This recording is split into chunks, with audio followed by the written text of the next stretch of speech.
Good evening, ladies and gentlemen. Welcome to the Amityville Union Free School District Combined Board of Education meeting. Today's date is November the 20th, and the time is 5:34. I'm calling the meeting to order at 5:34.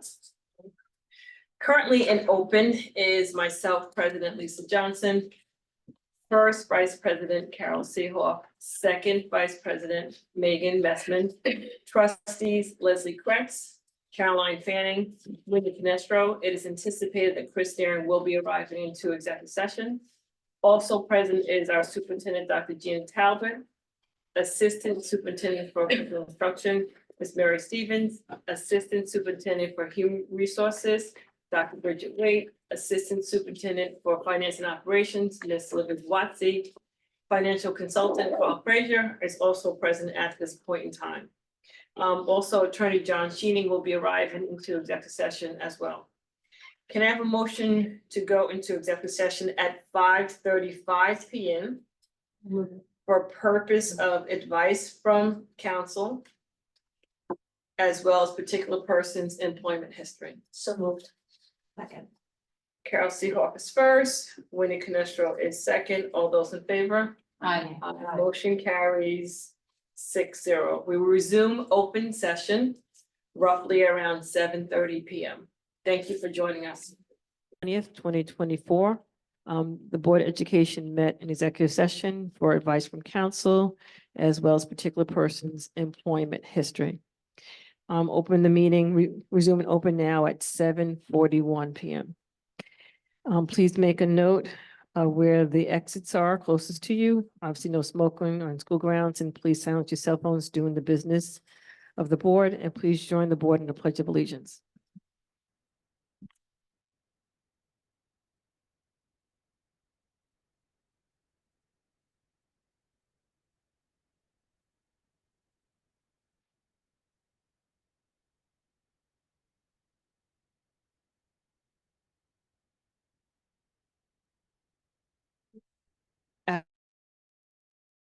At this point in time, I'm going to take community input regarding board agenda items only.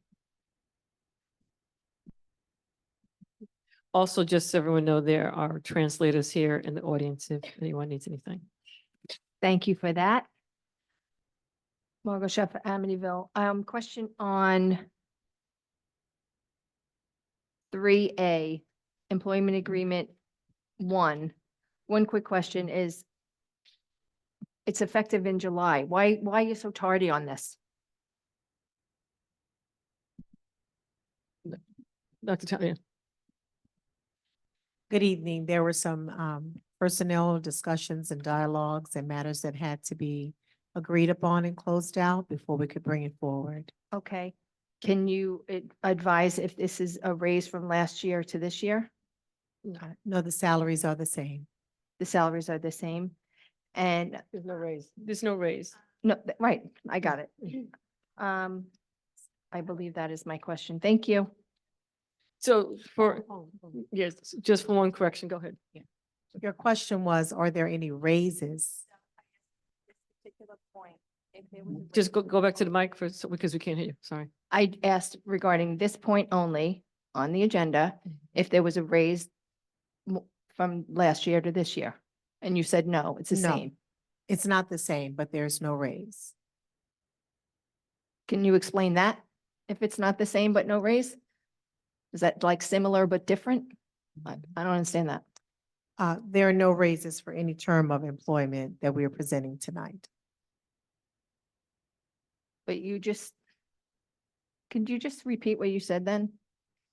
You said it's not the same, but there's no raise. So was there a deduction in salary?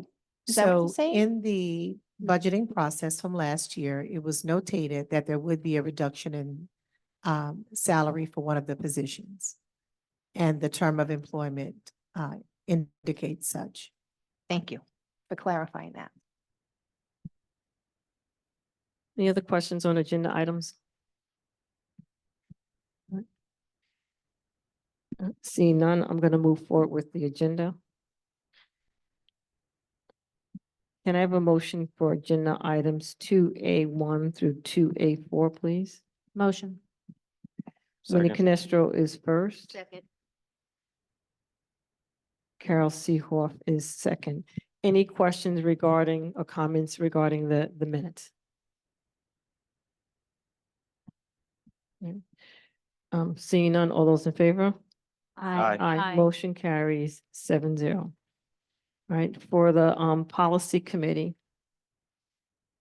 I'm just going to provide an update. We had a policy committee meeting on Monday, this past Monday. And the policy committee consists of myself, Chris Nearen, and Wendy Canestro. Also present at the meeting was Dr. Talbot, as well as Mrs. Stevens, as well as, that was it for that particular meeting. And Ms. Watson, I'm sorry. So just a couple things. The Board of Education met independently about 2 weeks ago. I don't remember the exact date. And we actually had a session where we went over and we established our district goals as well as the mission statement. So those are two of the policies, which is policy 000 is the mission statement. And then policy 2000 are the district goals. So we did those in an open session and it was Zoom to see that particular information. In our policy meeting this past week, we went over again, policy number 2245, and there were just some minor changes that was discussed and recommended, and I will identify them for you. If you go down on page 1, number 4B, we changed the wording to student council makes the selection. I'm just going to identify the changes just very quickly. And then on the second page, there was an adjustment in terms of the applications for how it was supposed to be done in terms of for the where the applications were going to be available at the high school main office as well as the guidance office. So those are some of the changes. So the board just make sure that you see those changes and review them. For policy number 3210 was just a table organization, and there was no changes on that. Policy 5605, right? That's student voter registration. The Board of Education has the policies in front of them where there's red changes in there. So there were some changes in terms of student voter registration and pre-registration information. And some of the biggest things was that we just added in there, the district will meet these obligations by offering all seniors who are taking, but not limited to U.S. government classes, grades 10 and 11 students taking social studies, or any student aged qualified to fill out the New York State voter registration in person or online at the Suffolk County Board of Elections website. Right? Can I just ask you, does the audience have a copy of these policies? Yes, they do. And why are we reading every change? Do they not have this marked that they can? see No, the they do changes not have it themselves? marked. They do not have it marked. Only Okay. we have it marked. That's why I'm identifying it for them. Right. And then for policy 8112R, which is a regulation, there are some updates on there. We added one teacher from each building. We identified school nurse, custodian, food service worker, clerical, one parent from each building, and an APT's representative. Right, and the personnel will be selected by the respective bargaining units, and minutes will be kept by the coordinator and forwarded to the superintendent. And the last one, which is 9150.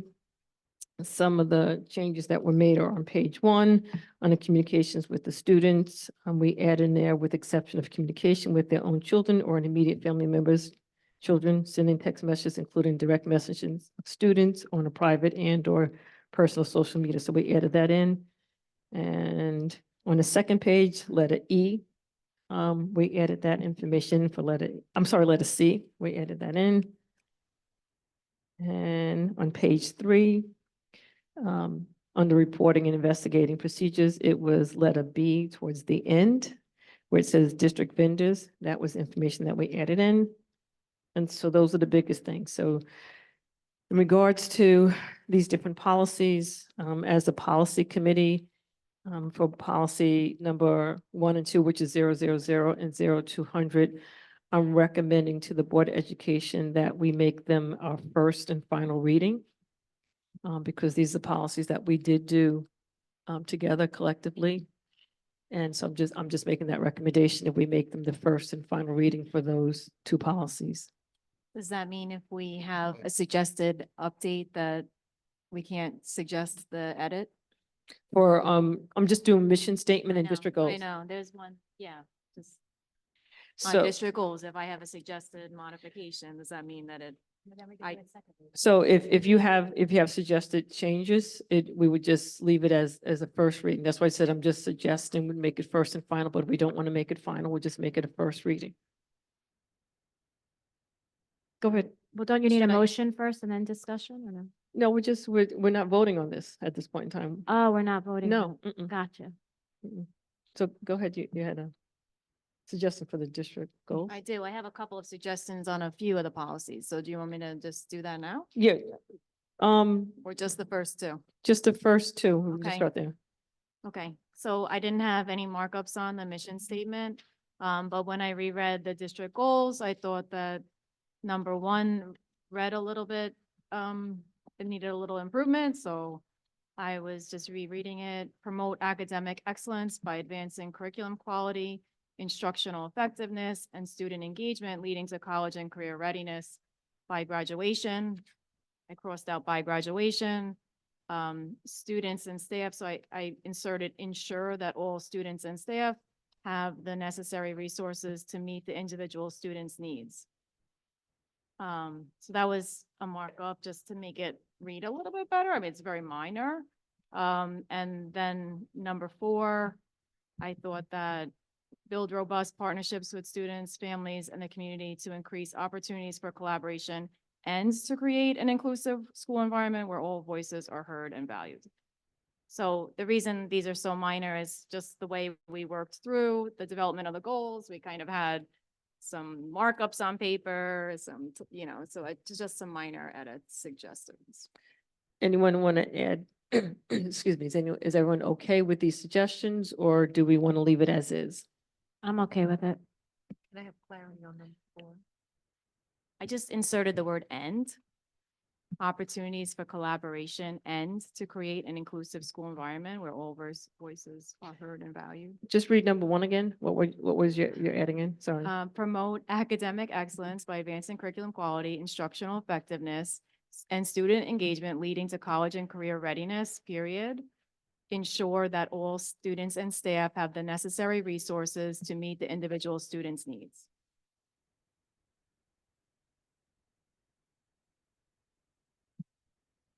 Anyone else? Do you want to accept the new changes? That's fine.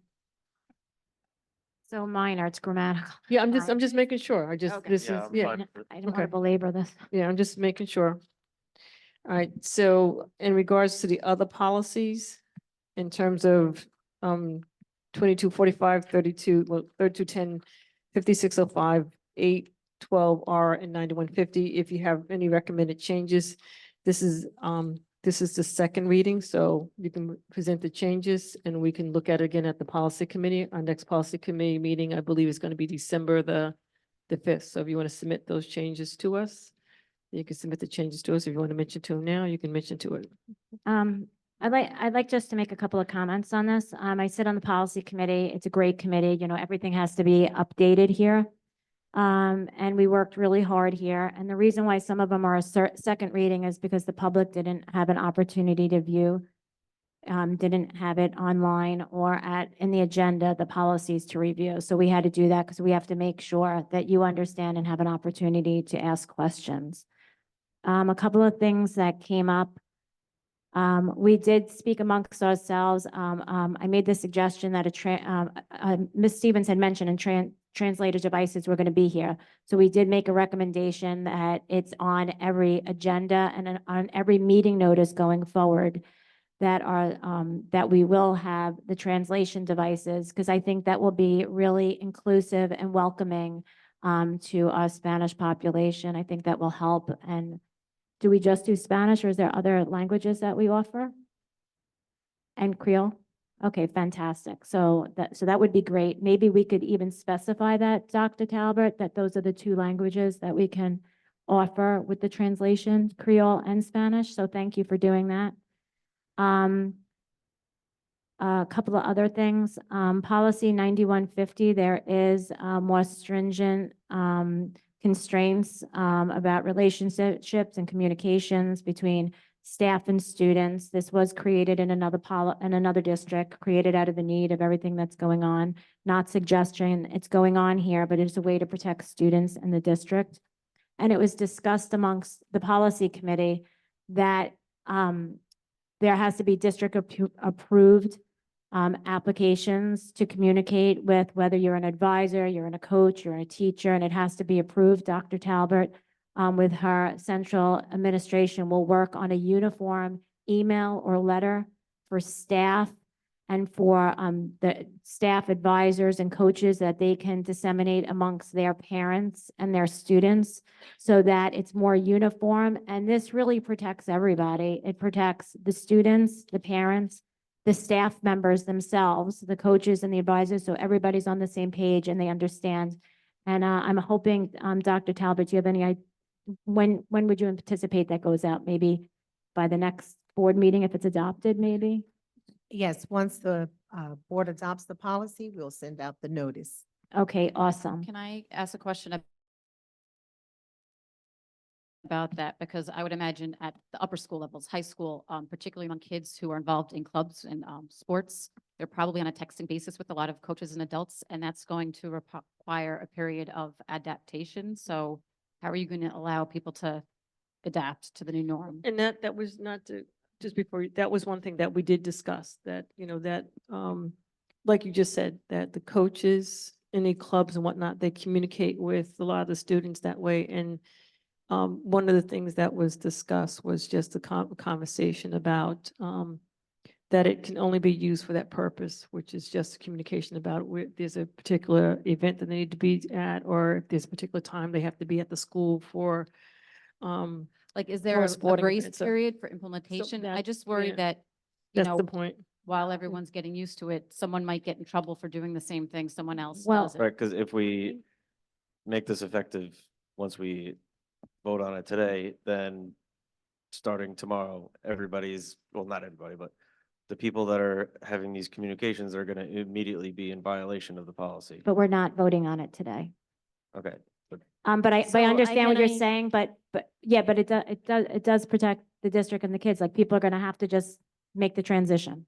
But I think I- also too, and I'm sorry, we don't have anything in here in the policy that says that we were going, unless I'm missing it, that we were going to be creating a particular app to be utilized. I We had thought- discussed it, but we Yeah. didn't, so we're going to have it, we need to put it in the policy. That's what I'm just saying. Go ahead. Yes. So I guess what I'm trying to say is that it says you can use a district approved platform and we have Parent Square. So a team, like for, any team could create a little group in Parent Square and you can use that to communicate with the team without separate group texts or something like that, I right? think So that's there what is, Dr. Talbot suggested at the policy meeting. yeah. So I think one of the important next steps is after all of the insertions from the board is made, once again, it will go to legal for further review and discussions around Ed Law 2D compliant platforms. We'll further discuss, we'll have preliminary conversations with our advisors and our athletic director, making them aware of pending changes. And we can begin to brainstorm and process to make sure that we are communicating with student privacy first. Yeah, and I just have one last thing on this. Our first policy meeting was in October. That was not for the public. And then we had another meeting this past Monday. And I had received an email, like most people in the community, that it was going to be a Zoom, which I was not aware of. I'm not against it. I think it's good. I think transparency is good, but I had called the president to ask when that change was made, like why we didn't know about it. So at the time of the meeting, the screen was up. We didn't go to Zoom. I'm not really sure why we didn't go to Zoom, but we did allow people in the room at the time. So there was access if you showed up, but there was no access by Zoom. I have to apologize to anybody that's here or is listening who had reached out to me. I had not looked at my phone during that meeting. And when I left, there was a lot of upset people that they couldn't access the Zoom because it had been advertised as such. So I thought that the discussion about whether it should be publicized or not to the community should be discussed here and decided. And I would like to just bring that forth. You know, if it's open to, if we're gonna do this, it has to be open to everybody. It's either by Zoom or in person. It can't just be either or. And I mean, I'm all for transparency. I like the idea of it being open. And I would like ask the president to maybe roll call. So, I'll make this quick so we can move along. So yes, there was a conversation that occurred with trustee Canestra in regards to this policy committee meeting, being, notification going out about 3 hours ahead of time for a Zoom meeting. The meeting before that, for our policy committee meeting, there was no notification that went out about the policy committee meeting, and there was no Zoom link. So in an effort to be transparent, we were trying to make sure that we did have the notification up as well as the ability to do Zoom. We changed from one location to the next, and that made it difficult for us to actually to do the Zooming. So as we move forward, the board will make sure that there is a location for us to actually do Zooming. That's number one. And that will be in a location that can be open to the community to come. So at our policy committee meeting the other night, we attempted to have a discussion about whether or not we were going to do it, but it didn't go very far at all. So as we move forward, we will make sure that there will be notification about the policy committee meeting, the location of it, as well as the Zoom link be available to the community. Thank you. And I just ask if there's any changes that the Board of Education be notified, that we don't just learn about it through an email. Thank you. You're welcome. Can I have some comments on the policies. That's Can I fine. go run through them now? You definitely go ahead and run through them, but also if you can possibly just send the copy to Eileen, because it makes it a little bit easier for us. So therefore, she doesn't have to go through the audio to get them. Go ahead. Okay. So which policy you can start with? So 2245, Mhm. student representative to the Board of Education. I just thought that maybe it would be helpful to, in the first, Which or page number are you on? one, Okay. page one, Mhm. bullet number one. Okay. It references a regular public board meeting. So I know this year we have combined meetings. Is it I don't know if we wanted to clarify, like, is it work sessions? Or is it intended to say regular, or is regular need to say combined? That was just something that jumped out at me, just because this year we went to the one combined meeting a month. So maybe what we can put in there, maybe work session and or, combined. Is the intention that it's every board meeting, or is it once a month that? I think that's what we would have to decide Okay. as a board. I think typically it's A just a lot. regular board meeting that we would ask them to come. Is there going to be, are they going to be dismissed at a certain time? That's just another consideration for the policy committee. There's reference to number 3, student representative orientation. I was wondering if this was defined anywhere, or if it needed to be defined in this policy. And I know you don't have to have the answers right now. I'm just And wondering. also council did look at these. So when the Okay. policy committee meets, it's supposed to go to council and then to the board. So This one has not gone back to the council again to review, for second review. After our last meeting, it hasn't gone back to council. Oh, Yeah, okay, it yeah. hasn't? No. Okay. Mm-mm. Okay, and then on page 2, bullet number 5, this policy is in effect July 1st, 2025. I wasn't sure if it needed to say May 1st, 2025, because that's when we're saying applications are going to be available at the high school to begin the process of acquiring candidates. So the reason that we left it for July 1st, 2025, because they would start July 1st and they would end June 30th. So when they go for their application in May, they're just being selected in May. And then then the candidate will be notified or be approved by June 1st. So they will not actually they will not actually start into July 1st in 2025. That, I'm sorry, Lisa, I think that's defined elsewhere in the policy. This policy is in effect July 1st, 2025.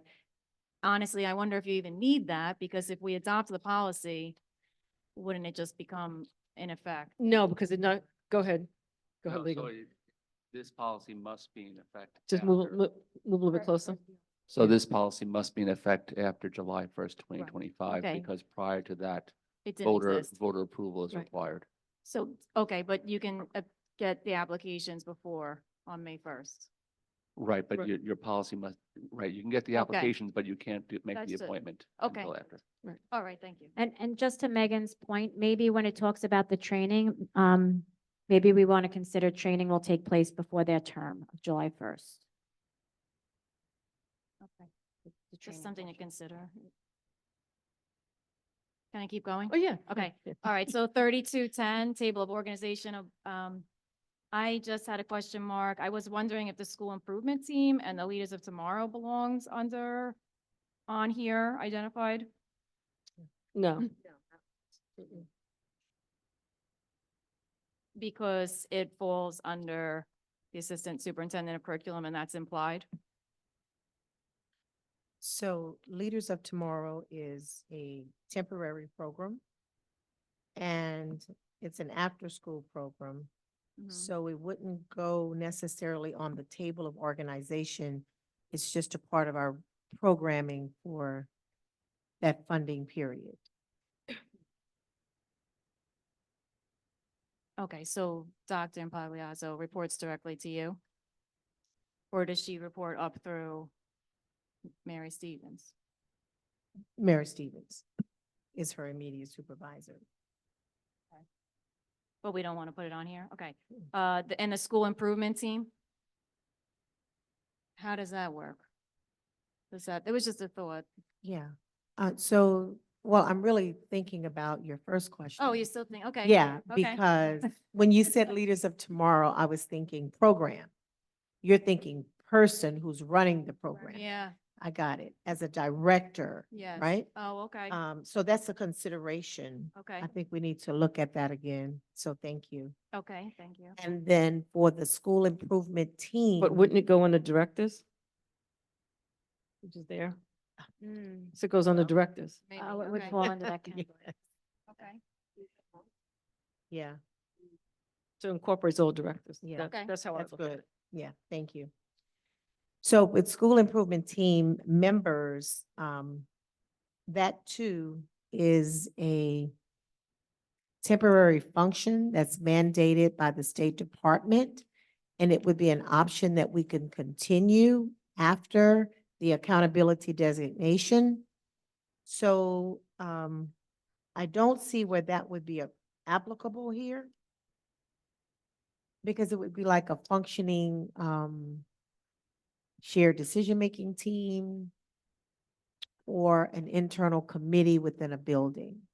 I don't know, I Okay. yield to perhaps, So maybe we'll just make a note of it and we can talk about Okay. it more in the policy Okay, committee. we'll keep going, thank you. So I do have some thoughts on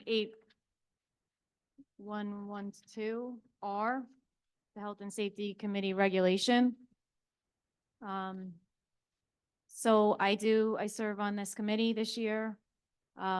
And the first meeting was excellent, and we probably had like 15 or so people in it. So some of these updates have expanded the committee quite a bit. So I went back and I looked at your revisions, and I'm wondering, is it necessary to have number 4 and number 5 in the Assistant Superintendent of Curriculum and the Assistant Superintendent of HR in the Health and Safety Committee, when you have the Assistant Superintendent of Finance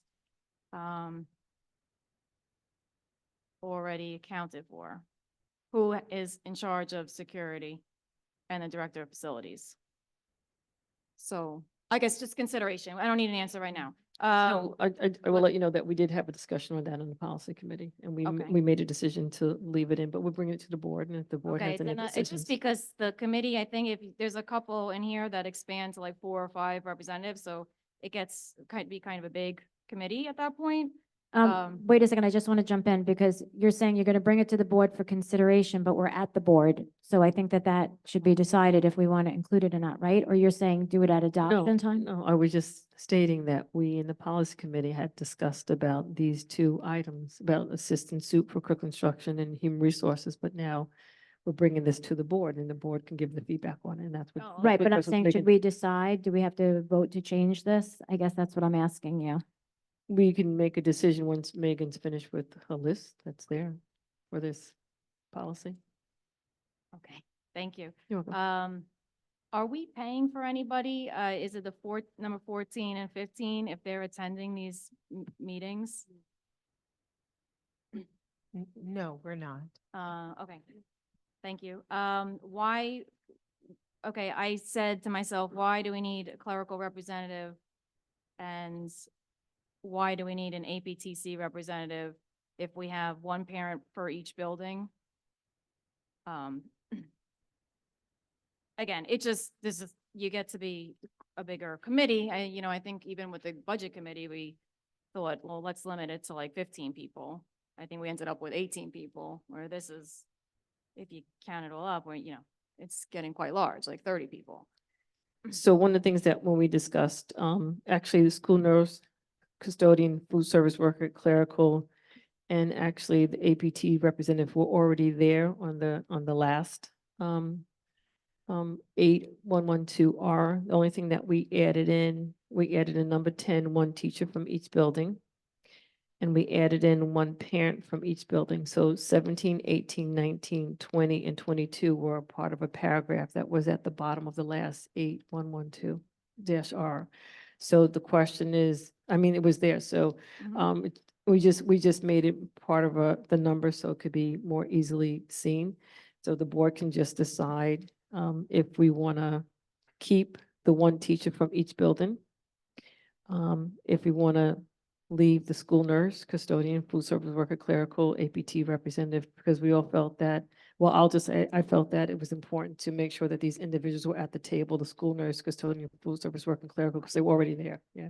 Okay, I wasn't questioning those, but thank you. Well, I thought you were think- questioning. No, I was just I'm sorry, the clerical and the APTC. I Yeah, questioned. they were there.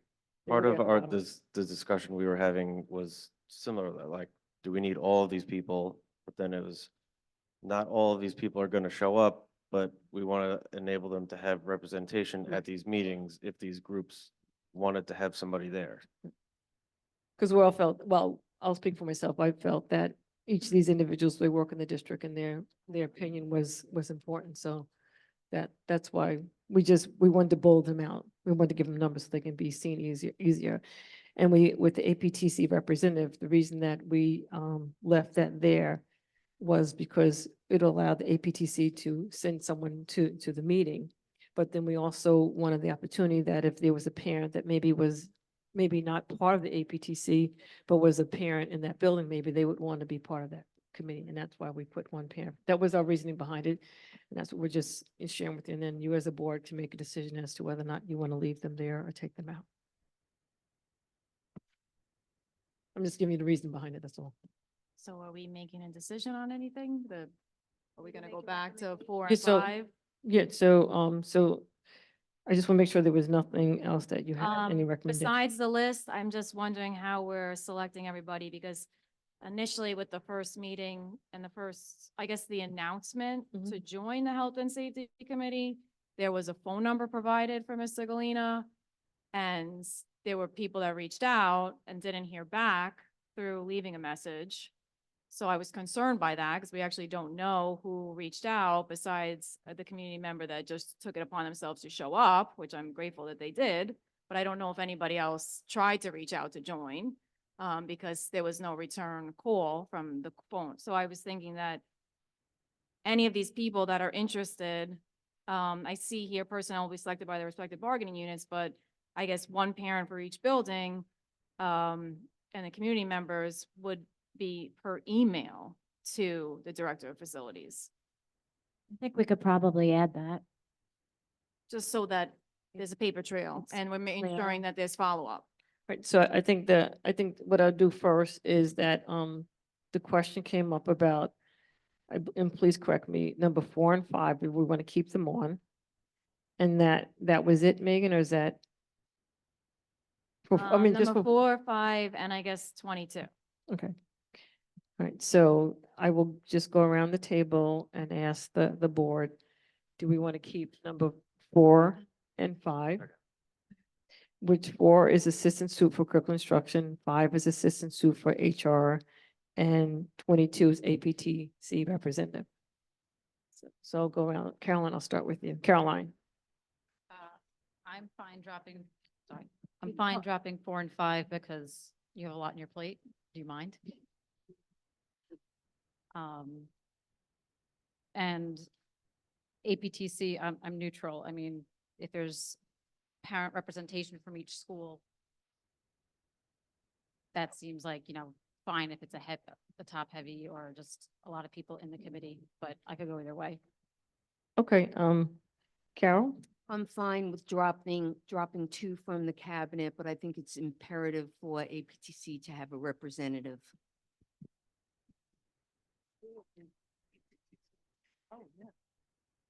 Megan? I think you said no for, Oh, I mean, I'm okay with removing 4, 5, and 22. okay. Wendy? I'm okay with removing 4 and 5, 22. I always think like a PTA is important, but it is repetitive of the parents. So I'm okay dropping 4, 5, and 22. Because I think that 22 has an opportunity to be a parent representative. That's why. I'd say we can drop 4 and 5, but leave 22. I would agree with that. Drop 4 and 5. I'm open to, if it would be too many parents, I guess. All right, so I am, I would want to keep 4 and 5, and then I want to keep 22. So we're going to remove 4 and 5, Okay. and we'll keep 22. Lisa, can we also add with the email, the suggestion? I don't think that that's a bad. So I'll make a notation down here.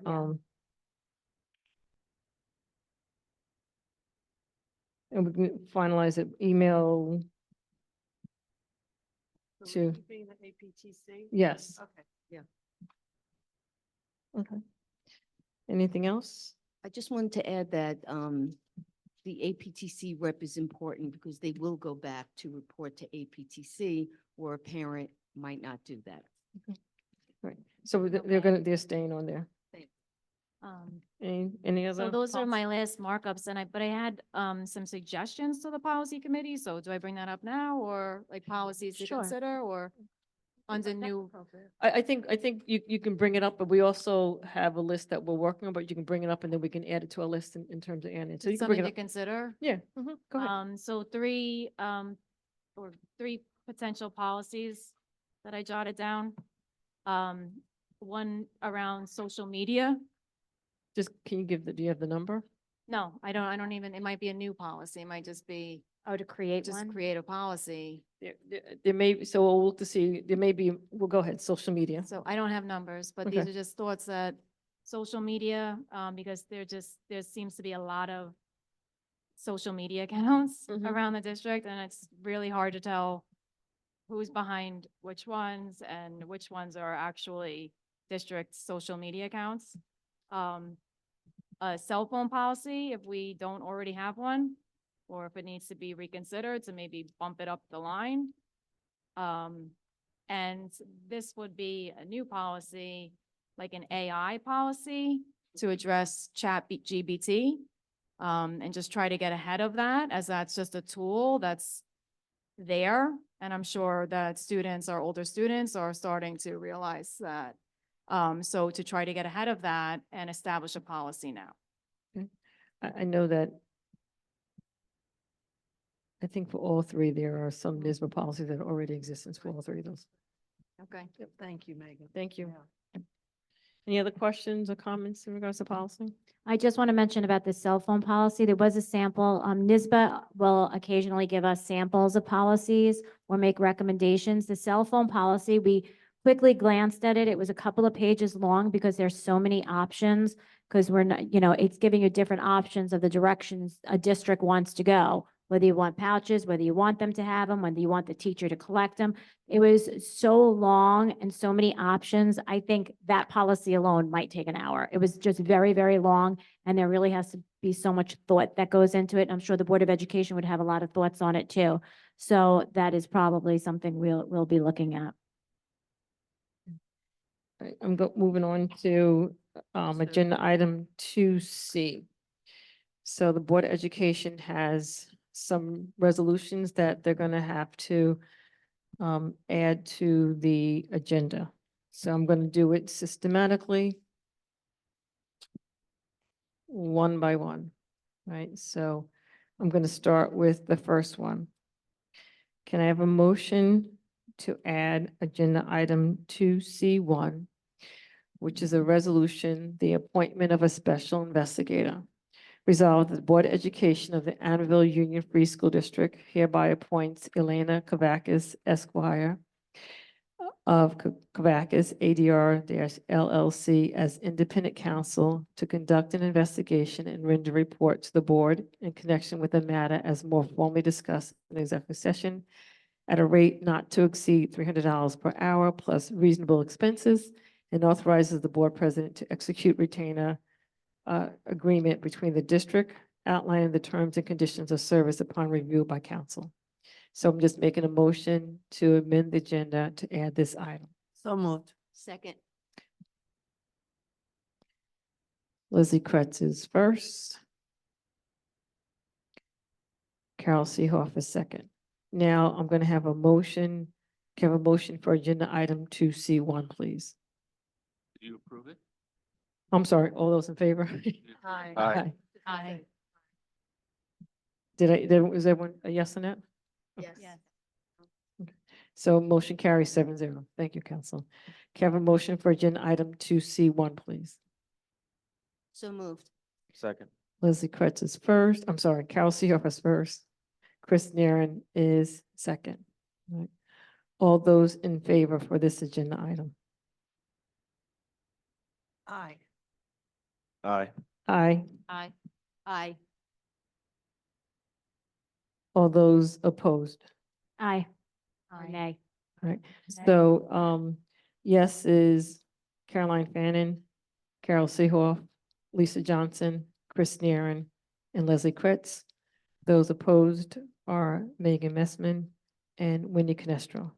The motion carries 5-2. The next one is agenda item 2C2. Can I have a motion to add agenda item 2C2, which is a resolution, the Amityville Public Library well permit application? Move it. Second. Wendy Canestro is first. Megan Messon is second. I'm just going to read it. Whereas the Amityville Public Library located on the school district premises at 19 John Street, Amityville, the library is in the process of a construction project for additions and alterations to the library. Whereas in conjunction with the same, the library must submit a well permit application to the New York State Department of Environmental Conservation. And whereas in order for the library to submit the application, the district is required to also execute the application. And whereas the application requires the district to make certain representations and grants rights to the New York State DEC and imposes obligations upon the Amityville Union Free School District, whereas the library has represented to the district that it will bear all fiscal responsibility under the application and permit resulting from the rights granted to the New York State DEC and the obligations imposed by the district. Now therefore be resolved, the Board of Education approves the agreement with the library regarding the application, authorizes the president of the board to sign the agreement upon receipt of the executed agreement from the library. And be it resolved, after execution of the above agreement with the library, the Board of Education authorizes the president of the board to sign the application to be submitted to New York State Department of Environmental Conservation. John, if you can just summarize what I. Sure. So the library has a bond project that was approved by the voters, May 15th, 2022. As part of that bond project, they had to submit applications to SED Office of Facilities Planning and to the New York State Department of Environmental Conservation for a well permit application for dewatering at the site. Since the district is the landowner, it is a requirement that the Board of Education sign off on the application. The agreement between the library and the Board of Education provides for the library having full fiscal responsibility and for indemnification with respect to the application running to the Board of Education. Thank you. All those in favor of adding this item? Aye. Aye. Aye. Motion carries 7-0. Now can I have a motion for agenda item 2C2? Motion. Chris Nieren is first. Second. Leslie Kretz is second. All those in favor? Aye. Aye. Aye. Motion carries 7-0. And the last resolution is that we need to add, that was discussed in executive session this afternoon, is agenda item 2C3, resolution of approval of education section 913 exam. Can I have a motion to add this to the agenda? Motion. Second. Chris Nieren is first, Winnie Canestro is second. I will just read the resolution. Resolved that the Board of Education hereby appoints Dr. Jonas Sokoloff as the school medical inspector pursuant to section 913 of New York State Education Law in order to evaluate the ability of the employee named in the attached confidential Schedule A to perform his or her duties.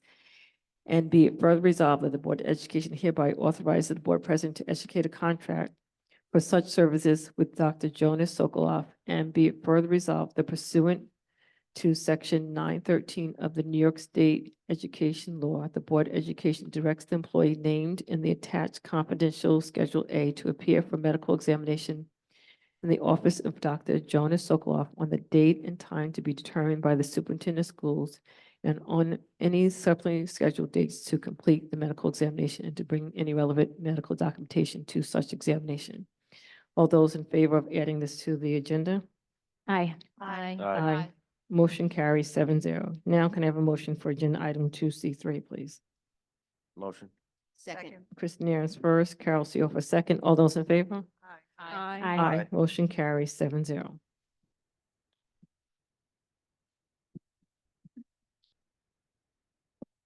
I have a motion for agenda item 3D1, please? So moved. Second. Two D Two D one. I'm sorry, 2D1, 2D1, sorry, sorry. 2D1. So moved. Leslie Kretz, Second. Chris Nairn is second. Leslie Kretz and then Chris Nairn, sorry. We had an audit committee last week and everything was presented. And Alan, you also gave a presentation to the committee. Any other discussion on this item? Yeah, there's two things that I wanted to just discuss. One was a follow-up to a question that trustee Messman had about, well, something she pointed out. I'm sure most of you don't have the audit report in front of you. I do. But you do. Okay. So for those of you who have it, on page 58, there was a line about instructional media. We had budgeted 4.2 million, but we'd only spent 3.2 million. So the concern was, did we not provide services to the tune of $1 million? And Dr. Talbert gave her response, which was that, no, it wasn't that services weren't provided. And there were three causes of that. The director of technology was outsourced through a BOCES COSER. There was a certain reclassification, but the reason the third item, and I'm bringing it up, the salary of one teacher previously funded by the general fund was shifted to the American Rescue Plan. So there was a teacher funded on that line item that now is getting grant funding. And that to me was of concern because thinking about the cause of the deficit, that was a driver. So do we still have teachers getting grant funding? Does this particular teacher, do we know when this is going to run out? Does the teacher know? And how are their benefits being paid for? So this was in the 23-24 school year, and that grant has ended, and that teacher's salary is funded through general fund.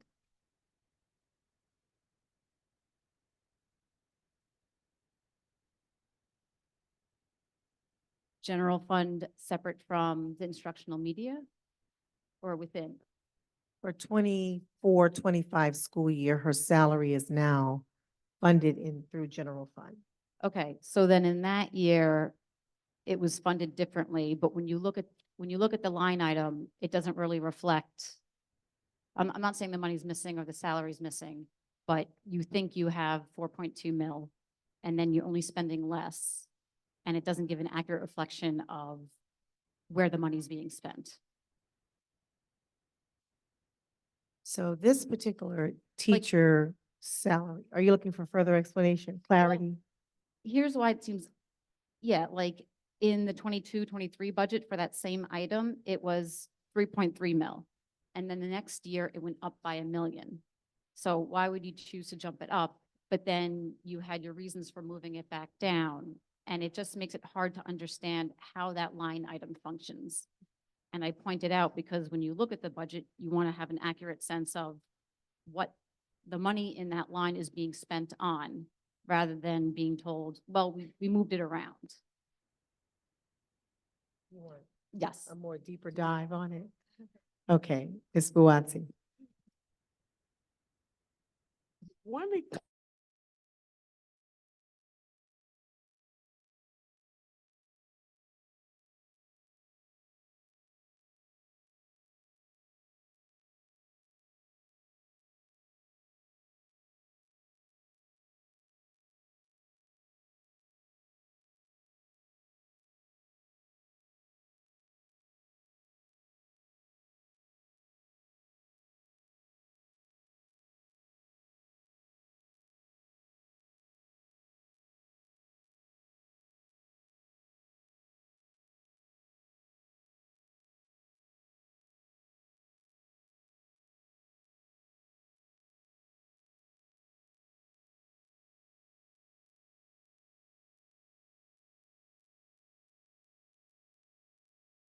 money, the less pressure you have on the general fund.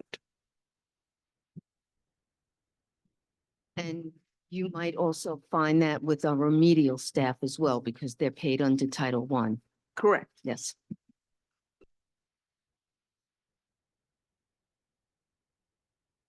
Caroline, I think Yeah, you're pondering. I'm still thinking, Okay. okay, Yeah. I'm gonna let that go with that. Okay. I did have another question on page 58, our debt servicing Mhm. was showing a deficit of $741,000.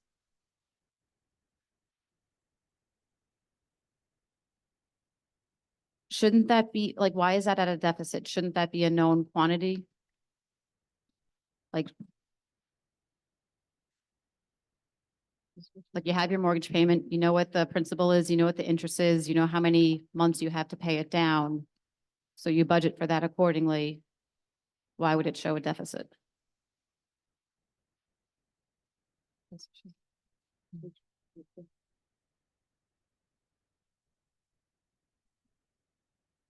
page 58. Page 58. 58. Under total debt service. I have to analyze the numbers to get you the exact amount that is, the difference over there. And sometimes the debt service line does include general fund transfer. So we have to look whether this included general fund transfer and this money is reclassified. So I have to delve deeper into it to give you the answer. Okay, so reclassification is a possibility. Correct. Okay, got it. All right, that was it. Any other questions? Yeah, can I jump in a minute? So we had the audit report. I know this isn't glamorous to listen to, but it is our finances, so it's pretty important here. A couple of things had jumped out, that need improvement, and I think was actually spoken about last year, is there's no overtime sheets for building and grounds that we need to have that implemented. I know Dr. Talbot said that we didn't have anybody for a few months, but that's still oversight needs to happen. I guess if there's nobody in that position, it would fall under the superintendent. The overtime sheets, there were some retro for clerical, and there were no number of hours on there. We shouldn't be doing anything retro. The 15-16 bond project was overspent by just over $570,000 in 21-22, and there's been no payment towards that to decrease that deficit. And the last thing that really jumped out at me too is scholarships. There's $108,000 left in the scholarship fund, and only 9,000 was dispersed. That's money on the table for our kids. And these kids could really use it. They could use a leg up. And not all of these were utilized to their full extent. There's just some payments. I'm looking at them. Some of them have thousands of dollars in them. One has $20,000, one has $12,000, $10,000 left in it, $7,000, $16,000. I mean, this is money our kids could use. I had asked, it was mentioned that maybe some of them might be multi-year scholarships with a term on it and an annual payout, a disbursement. But when I had asked to identify them, the district didn't have that. So I'd really encourage central administration to look at this because our kids, I really want money to go to the kids. I want us to help them. And if it's there, we should be utilizing every penny for them to go to the kids. And hopefully that could happen this school year for graduation time. That's it. Thank you. Okay, I also have some comments on the audit report and I'll try to be quick, but what jumped out at me was in particular the capital projects fund. Wendy just mentioned the overrun of $570,000 on the 2015-2016 district-wide bond project. It was presented that the district was thinking about budgeting to offset that deficit in the next year's budget. But the external auditor said that there was another option. The district can present to the district voters a proposition at its annual budget vote to allow the district to use the remaining unexpended balances from other completed capital projects to fund that over expenditure. So there's a number of projects open since 2015, 2016. I'm not exactly sure why we're not cleaning up the capital projects funds. That would 1, 2, 3, 4, 5, 6, 7, at least 7 projects that the voters can vote to remove that money to offset the deficit without having to build it into our budget for next year. I think that's exactly what you were saying, that in order to do it, we have to do it through the budget process. In fact, that's why I was waiting on it. So I plan to put an interfund expenditure in the budget and interfund revenue, which is the remaining balances that you just talked about, and that will offset it. But you're describing the interfund transfer, whereas I'm describing moving money out of closed capital projects that's just sitting here to fill the deficit from the 2015, 2016 bond project. So I'm not asking the voters for more money. We already have money sitting here in projects that are closed so that we can just clean this up and close out those projects. Yes, we can only do it through the budget process. Well, it says And it you- has to be the vote auditor said approved. we can do, the auditor said we can put a proposition on the ballot for the district voters to move the remaining unexpended balances from other completed projects to offset that over expenditure. So I think we're talking about 2 different things, Ms. Buatsi. Oh. Right? I think we're talking about the same thing. Yes. 2 different approaches? Yes. 2 different approaches. 2 different approaches. I don't want to ask the district community for more money. I want to move money that's sitting here. Exactly. That's exactly what's going to be done. The money that is sitting there will be brought in as revenues, interfund revenues, and the deficit will be reflected as an interfund expenditure, and that will offset each other. Essentially Cleaning up and closing out. Correct. closing out, but Yes. using that money. Just gotta use the money. Okay. Okay, but we just haven't done it yet, and it's been sitting here since 2015. Because it had to go through the budget process. Okay, That's why so we it do will that take every year. one year to do it. Okay. Okay, Caroline spoke to the educational media. That was one of my questions, so that was brought up again. And did we meet the second deadline, the extended deadline to submit this to the state last Friday? Yes, I submitted it Okay. last Friday. Okay, and now the next step is to post this to the website so the community can see it? After we approve it.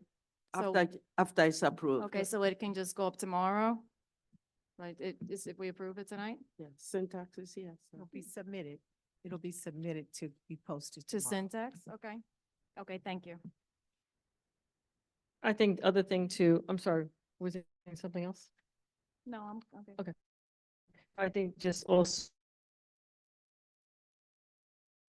So if you were here for the audit committee, one of the other good thing too is that in 23-24, there was an operating surplus of 195. So there were some, the positive side, at least we ended better in previous years. So that's a positive side. And so that's a good side to it all. Right, can I have all those in favor of agenda item 2D1, please? So I had a first, a second, there was a discussion. All those in favor? Aye. Aye. Motion carries 7-0. For agenda items 3A1 and 2, can I do them together or do I need to do them separately? All right, can I have a motion for agenda items 3A1 and 3A2, please? Motion. Caroline Fannin Second. first. I think I heard Carol Seehoff second. Discussion occurred in executive session on these items. Well, I do just want to mention that these contracts do go back to July 1st. Right. And we should have, really had them for the reorg meeting. Yeah, we discussed that, some of the implications in executive session. Any other discussion on these items? All those in favor? Aye. Aye. Motion carries 7-0. Can I do agenda items 3B1 through 3B11 altogether? Yes. Yes. Can I have a motion for agenda items 3B1 to 3B11? So please? moved. Leslie Kretz first, Carol Seehoff is second. Any discussion on any of these items? Go ahead. Can, maybe Dr. Talbot can speak to why some of these positions, were not already approved, but they're for positions that should have started already?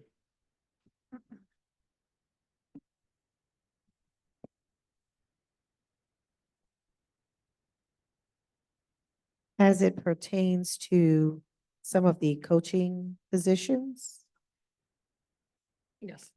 Yeah. Yes, namely number 8, varsity girls indoor track. Number 10, JV wrestling head coach. And then there's more that are getting voted on after that, but those are the ones that are just in this being voted on right now. so there's certainly an intentional effort to bring the coaches who are fully fingerprinted, background checked, and have their certifications intact based on the submission deadlines prior to each board meeting. And so we have coaches who we are bringing tonight whose season started on the 18th. And so we are asking the board to consider them tonight so that they may finish the season now that everyone is fully vetted.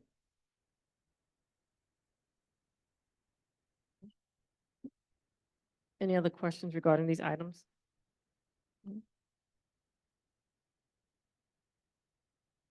No, I don't have any other questions. I just felt that that needed to be clarified.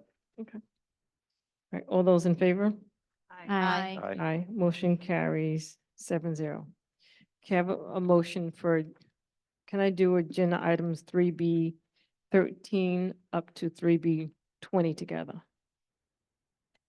Motion. Second.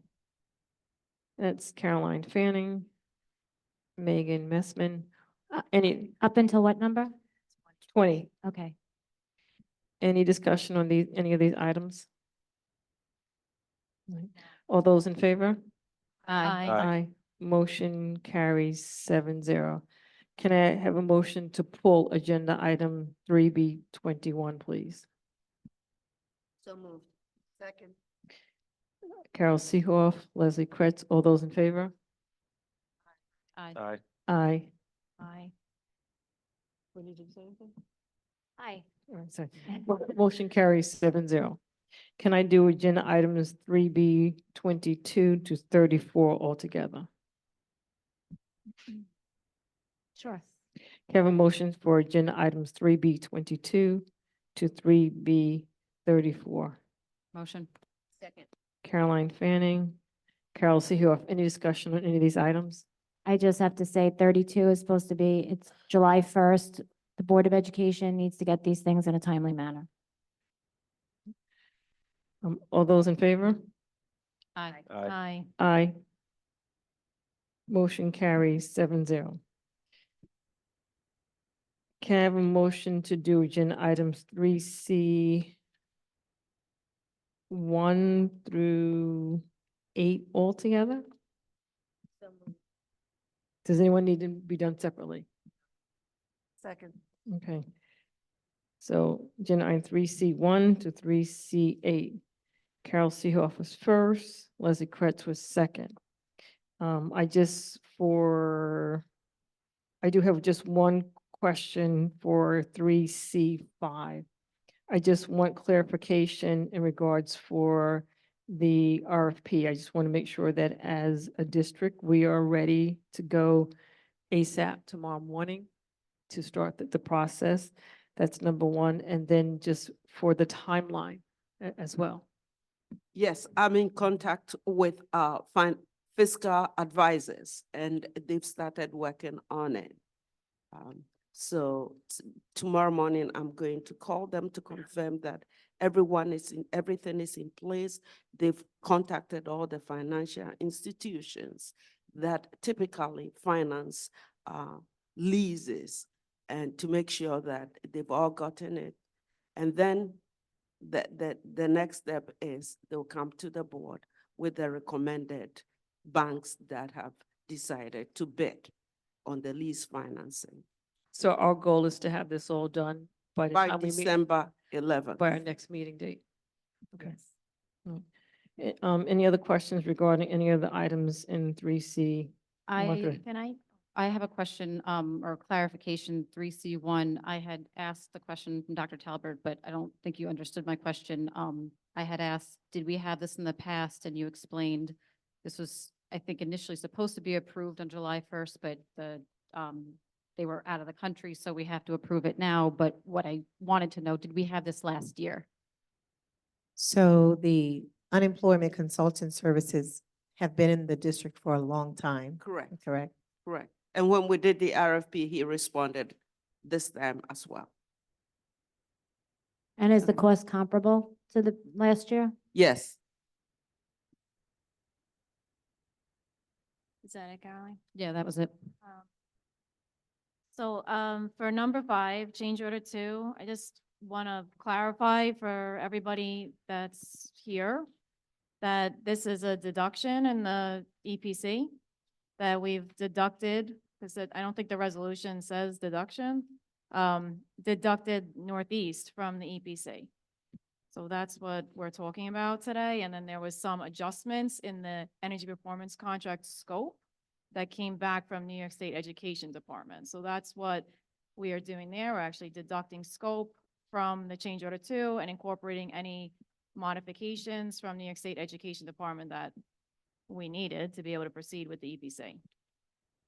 For number 3, use of facilities, I understand that the Amityville Soccer Club submitted for use of facilities on Saturdays, and there's a long-standing relationship with the Amityville Soccer Club and the district, some 20 some odd years or more of being able to use the facilities. So it was requested that the Saturdays get added.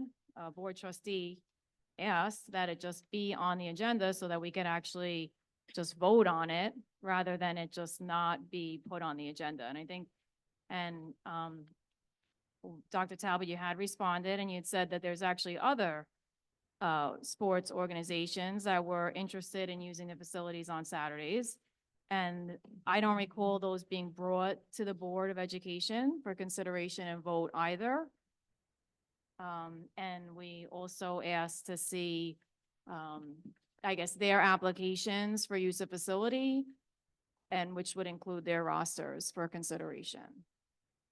So I'm not sure if I missed an email. I think we should discuss the financial ramifications of that. Oh, so thank you for mentioning that, because all we got back was one number without a breakdown of what that cost meant. So there was a number that was determined that it would cost to use the facility on Saturdays, but there was no explanation as to how that number was determined. Dr. Talbot? Sure. So I will be happy to answer your question, but I'd like to go back just a little bit in time. When the district suffered the deficit, the board deliberated about community organizations and their utilization of facilities. And I was asked to go back and meet with those organizations and ask them if they could modify their schedules to accommodate weekday request only due to the expenditures of the cost for custodians, the cost for security, as overtime was one of the leading budget indicators of a contributing indicator to the deficit. And so I did. We had the meetings and the organizations made modifications. And it was decided at that time that we would stray away from weekend use due to the cost. The cost for this particular organization to utilize the facilities was a request for 8 Saturdays from around maybe 9 to 2. And when the cost was calculated for time and a half for custodians and security, and I'm not sure if there are any other contributing costs, it varies. The range was around $3,000. It's based on the hourly rate of the employee. It could be a little less or a little more. And so we've had other organizations to ask for the facilities since that time to use the facilities on Saturdays. We've had verbal conversations and phone calls and meetings. And if I am correct, Ms. Buatsi, there were no actual applications with the weekend dates after you all went back and researched. Correct. So there are no actual hard copy applications with the request for weekends because the conversations were had about submissions for weekdays. We have had requests for Saturdays and Sundays, and we've asked them to make adjustments, and some have been able to, and some were not. So we wanted to bring this before the board to make the board aware of where we are, the discussions that had taken place prior with the board, what the board had asked me to carry out. And so now if there is to be a cost, a request for weekends, I would like direction from the board because this is an expenditure that is not budgeted. And overtime is was one of the drivers in terms of security overtime. Am I correct, Ms. Buatsi? Yes. Okay, can So I? that's why I did not add it to the agenda. The agenda can always be modified to add that if it is the pleasure of the board. If I could jump in, I was actually the one who asked for it to be part of the agenda. I had asked about a month ago, what are the hours the district is open on Saturdays for varsity sports? And I believe the answer was 8 to 4. If our building is open for varsity sports, that means that we have a custodian there, and that means we have security there. We cannot then just contribute those costs to these leagues or these people asking. I feel very strongly that when the roster is majority of Amityville students, Amityville School District students, those are our children. These are our schools that we pay taxes for. They benefit our teams. Our varsity soccer team is outstanding. So if we're already open, if we already have a custodian and we already have a security guard, they should be able to use the building. And I had also asked to see the applications of anybody else that had requested and they were not provided to us. So it's important to be able to back up to the Board of Education. If something's there, you could provide that documentation to us. I would ask that if there is something that you put it on the agenda for the board to vote on and don't make the decision for us, let the board decide whether they vote for it or against it. It is our decision as a Board of Education. So to me, and the rest of the board could weigh in, my direction would be put things on the agenda and then we would decide with our votes. And that rosters of how many kids are from the Amityville School District be included, and even if it's an adult organization, the same thing. So, I'm sorry. That was directed to Dr. Talbot, and the rest of the board as far as weighing in. Well, I was yeah. getting ready to weigh in. So I was going to say that, in terms of, like Dr. Talbot just said, it's up for our decision as a board to make it, if we want, our community to use our schools on the weekend. I know there was one organization, that I don't think an application was put in, but had the discussion about using the schools on Saturdays. I think it was for, basketball. And so, but I don't know, being that the application was not put in, I'm not too sure what the expense would have been. So But to your point, Wendy. I do think the hold a procedure second. should be to put it in application, Hold on, though. I just want to say that. I'm not finished. So one of the other things too is that, you were saying that if the schools are open for varsity sports, typically for varsity sports, we're talking about, for example, at the high school, and that's where you'll have custodial staff, and that's where you may have the security. But if they are utilizing, if the soccer team, for example, wanted to utilize the schools between 9 and 2, they would probably have to go over to the middle school in order to utilize the middle school. So that would be another building that we would open up in terms of custodial staff and security. So only thing the board has to decide, that whether it's the soccer group that wants to utilize our schools, that means everyone else who requests to use our school on the weekend, that we have to provide them the opportunity to use the schools on the weekend. So I'm just asking the board to remember that. I'm not saying to vote any particular way. I'm just saying, just remember that we have to be fair and equal across the board for everyone. I would ask that we have more insight to where this cost comes from. Like, what's the cost of it? What's the driver of it? Is it because one organization requests this chunk of time in the morning and then the next one is hours later in the afternoon and there's somebody sitting around doing nothing? And do we schedule it? And I know that no applications have been put in, but that brings up my other point, is how do we know when they were requesting, did they have applications that were just pushed away because they were told they weren't going to be approved because it was the weekends, or were there just no applications filled out at all?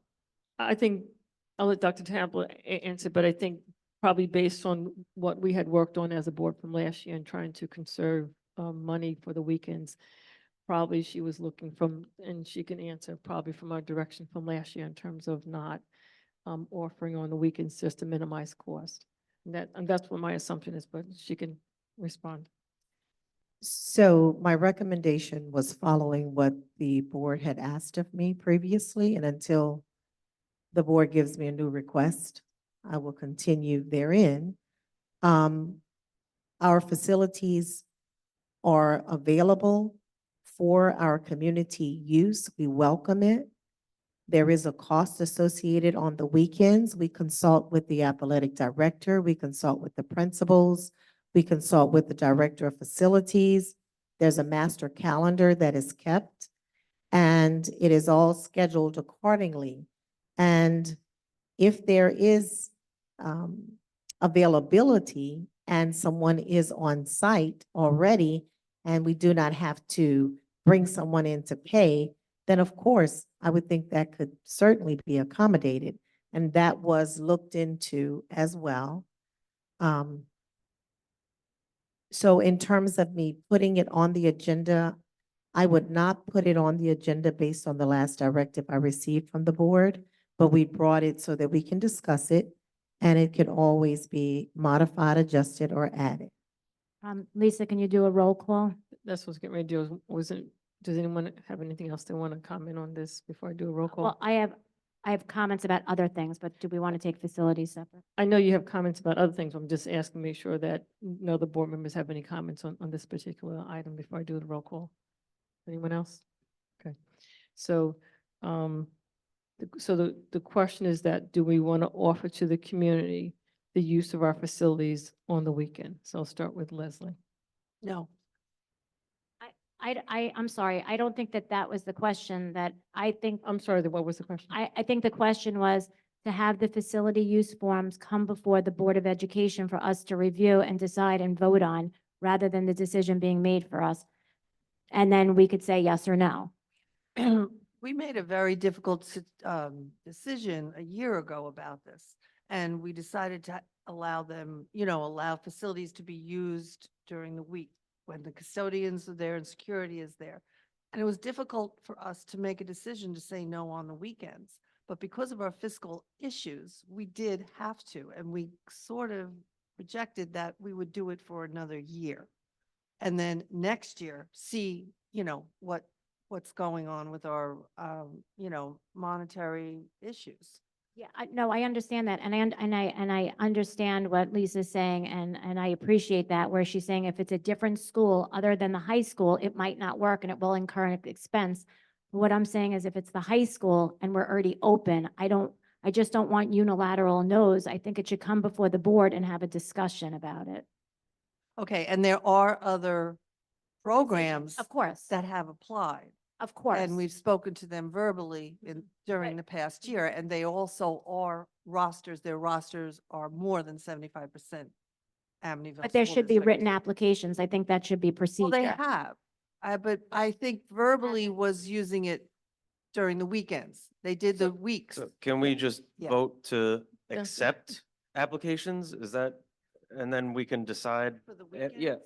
yeah, like, just because we're accepting applications doesn't mean that we're just gonna start I think- approving everybody. I Right. don't think we should be, so it's not the applications, we're just asking to see the use of facilities. That's what we're looking to see, that if someone submits in a use of facilities.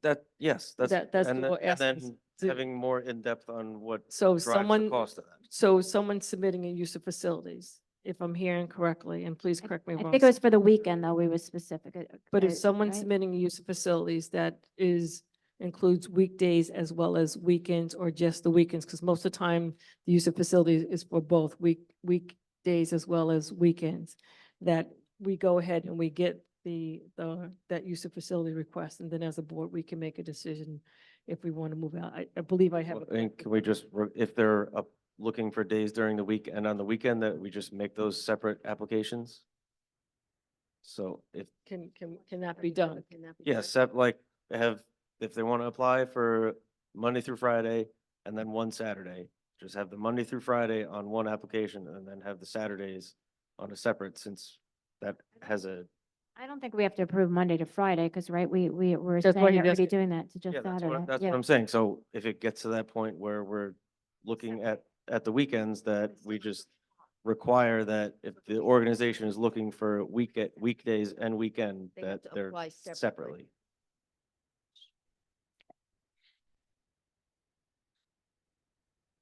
Sounds like this is an administrative responsibility, and we need to work out a system to include the board in weekends. So internally, it goes through a series of checks through the various building principals, the athletic director, the director of facilities. And so is the board saying that we are permitted to continue that process or submit the applications to the Board of Ed? Are we now removed from our administrative No, responsibilities? my recommendation is that the use of facility form comes in, you go through the process, and then if it's available and if it's agreed upon, not available, but you go through your process and then give it over to the board. So like, for example, you go through the process, if it turns out that it's being utilized by a school for a particular event or whatever, then therefore that would not come to us. But if it's something that it is open and available, then at that point in time, then the application, not the application, but the use of facilities forms that we typically get would come to us as a board. I don't need the use of facilities form ahead of time, just once it goes, it's vetted through the process. Yeah. Then we get it. That's right. So do the same process. We're not asking it to change it. Do the same process, but just whether it's weekday or weekend, for the board to get the application. Okay. Did I get it right? Everyone's Yeah. agreed for that? Everyone's okay with that? I think so. Okay. So we're saying, yes, we will accept applications. for- Not use of facilities. The use of facility form that we get to review, that's what we will get from Dr. Talbot to the, it's like this, like we have here. Right, This is what we will get. Same thing, but it would show all the dates, including the weekend. sure, yes. We've been getting that. I don't No, understand. but the weekends, if someone's requesting weekends, we didn't get the weekend dates.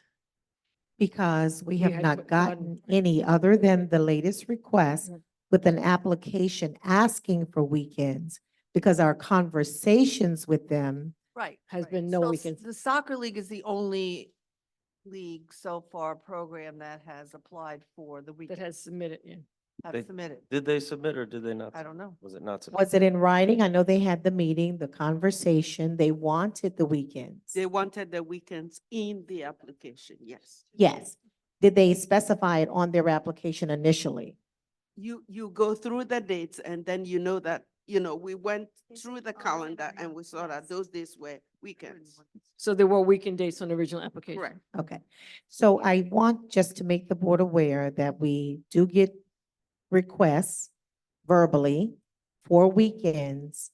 So if we're going to open up, just know that we will have multiple requests as well forthcoming. Yes. Okay. Can I just continue? I have something on the EPC. Maybe just before we Sure. move on to, I just need to, in an effort of transparency, I just have to clarify that I am a board member of Amityville Soccer League, and since it is a non-for-profit, I am still able to vote on things pertaining to that. Just wanted to clarify that. Is that correct, John? That is correct. Okay, thank you. Okay, just about the EPC, I'll be quick. This change order is for the 21-22 EPC, correct? Yes. Okay, and we have an old EPC. What year does that go back to? Do you know? I think it's 2016, 2015, And that's 15 years. How many years do you think we have left on that? about 5 years left on that. Okay, and I think that we have a balance due of 2.0, we have a balance due for 2.2 million on that. If I read that correctly? Yes, Okay, altogether. okay, and we're going out with an RFP to get funding for 8.4 million. Yes. Okay, that I just wanted to make sure. The last thing is the scholarship here that's listed. The scholarship is a one-time $1,500 scholarship, Future Leaders in Public Service. Thank you for donating that. Says it will be awarded in June 25, but all it says is it's based on the criteria, but the criteria is not included to the Board of Education. So I'd like to know, where will this information be available for students who are interested in applying for this?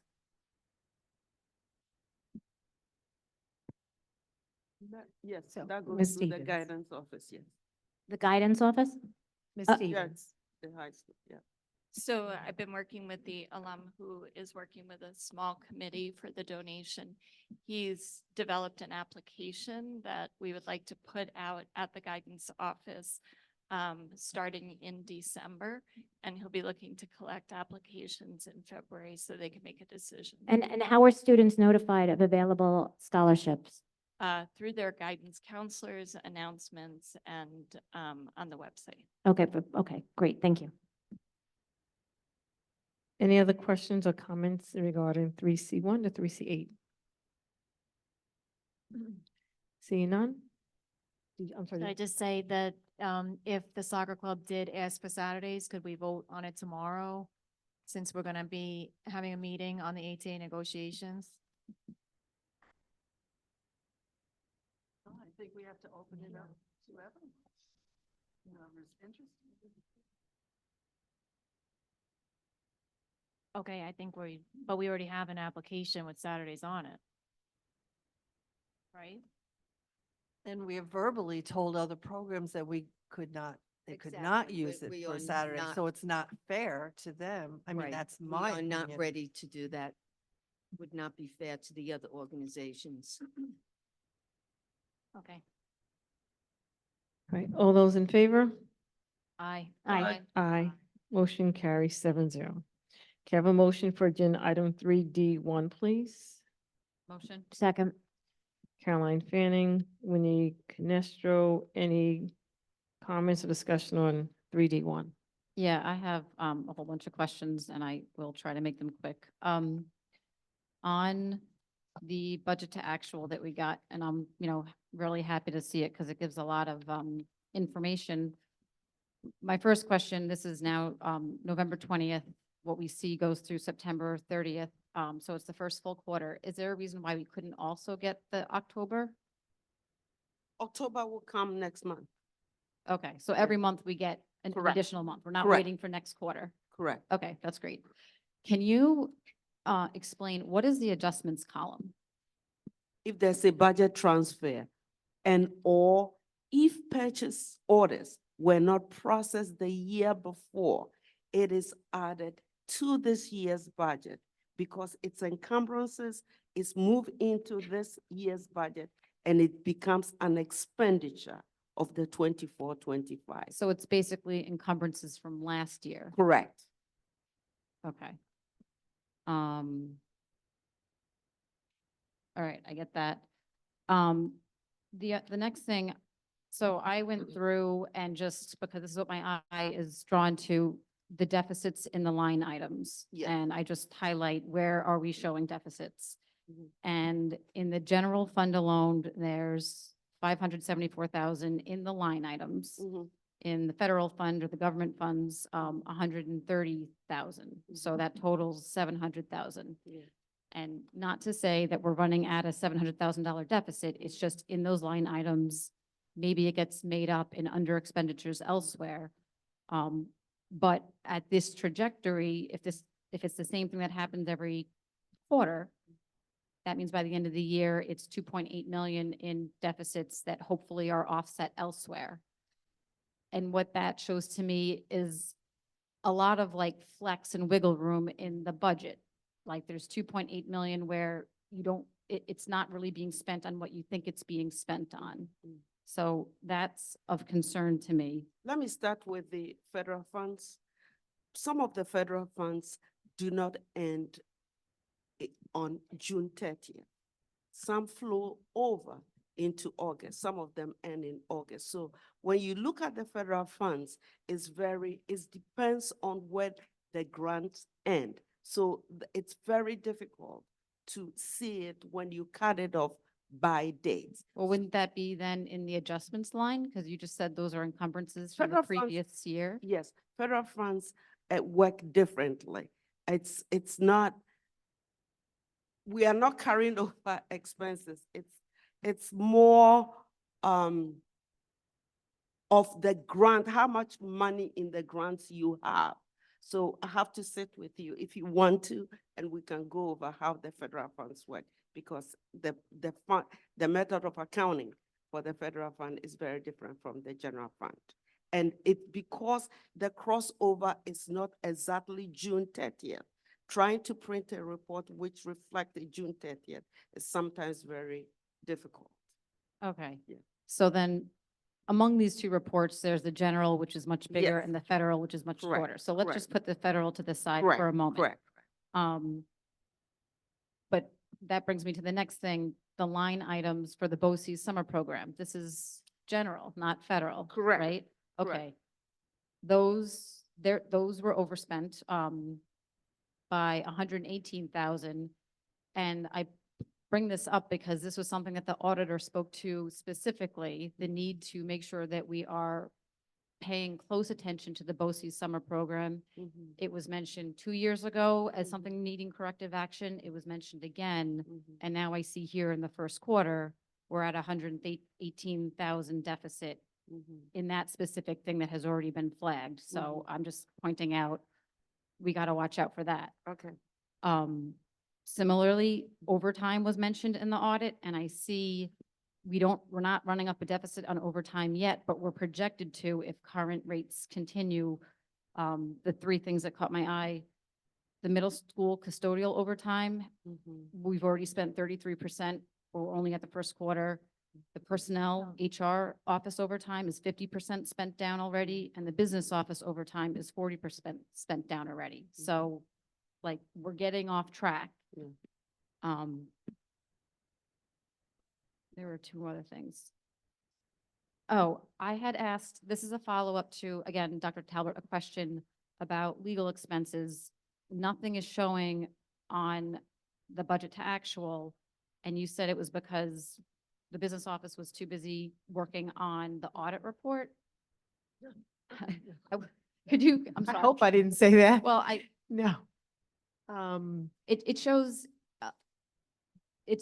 when I first phrased the question, it was showing that we'd spent 5,000, but now I understand that's an encumbrance from the previous year. So if you look at our legal expenses to date, it's showing 0. However, we saw invoices from September, which are 34,000. So why am I not able to look at the report now for the first quarter and see a quarter's worth of legal expenses reflected? Sure. So we were just talking about that recently. Ms. Buatsi can update you. Yes. The legal expenses are a little delayed because it goes through an approval process. I have to look at it and look at all the expenses that pertains to my department. Then human resource has to look at it. The superintendent office has to, there's a thorough investigation of each of the lines that we get. Then it comes to the business office. So there's a delay in processing those invoices because of the review that goes on. Just for legal. Yes. we do. So at what point can you expect to start seeing it in the reports? In about November, December, you start getting all the Okay. legal expenses, yes. And also, if I can add, You just need to use a microphone.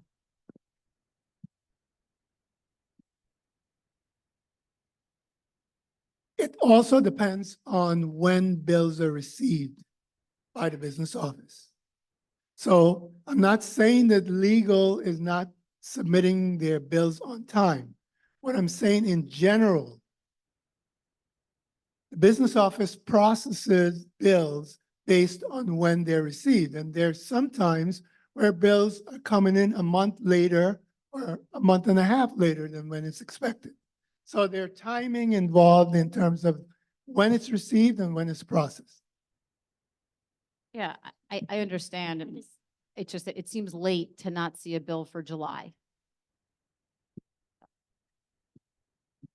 Okay, another question that I had asked and this was regard to why were the middle school administrative salaries 30% higher than the high school administrative salaries? Because at a glance, it just seems like, well, there's more students in the high school, more staff.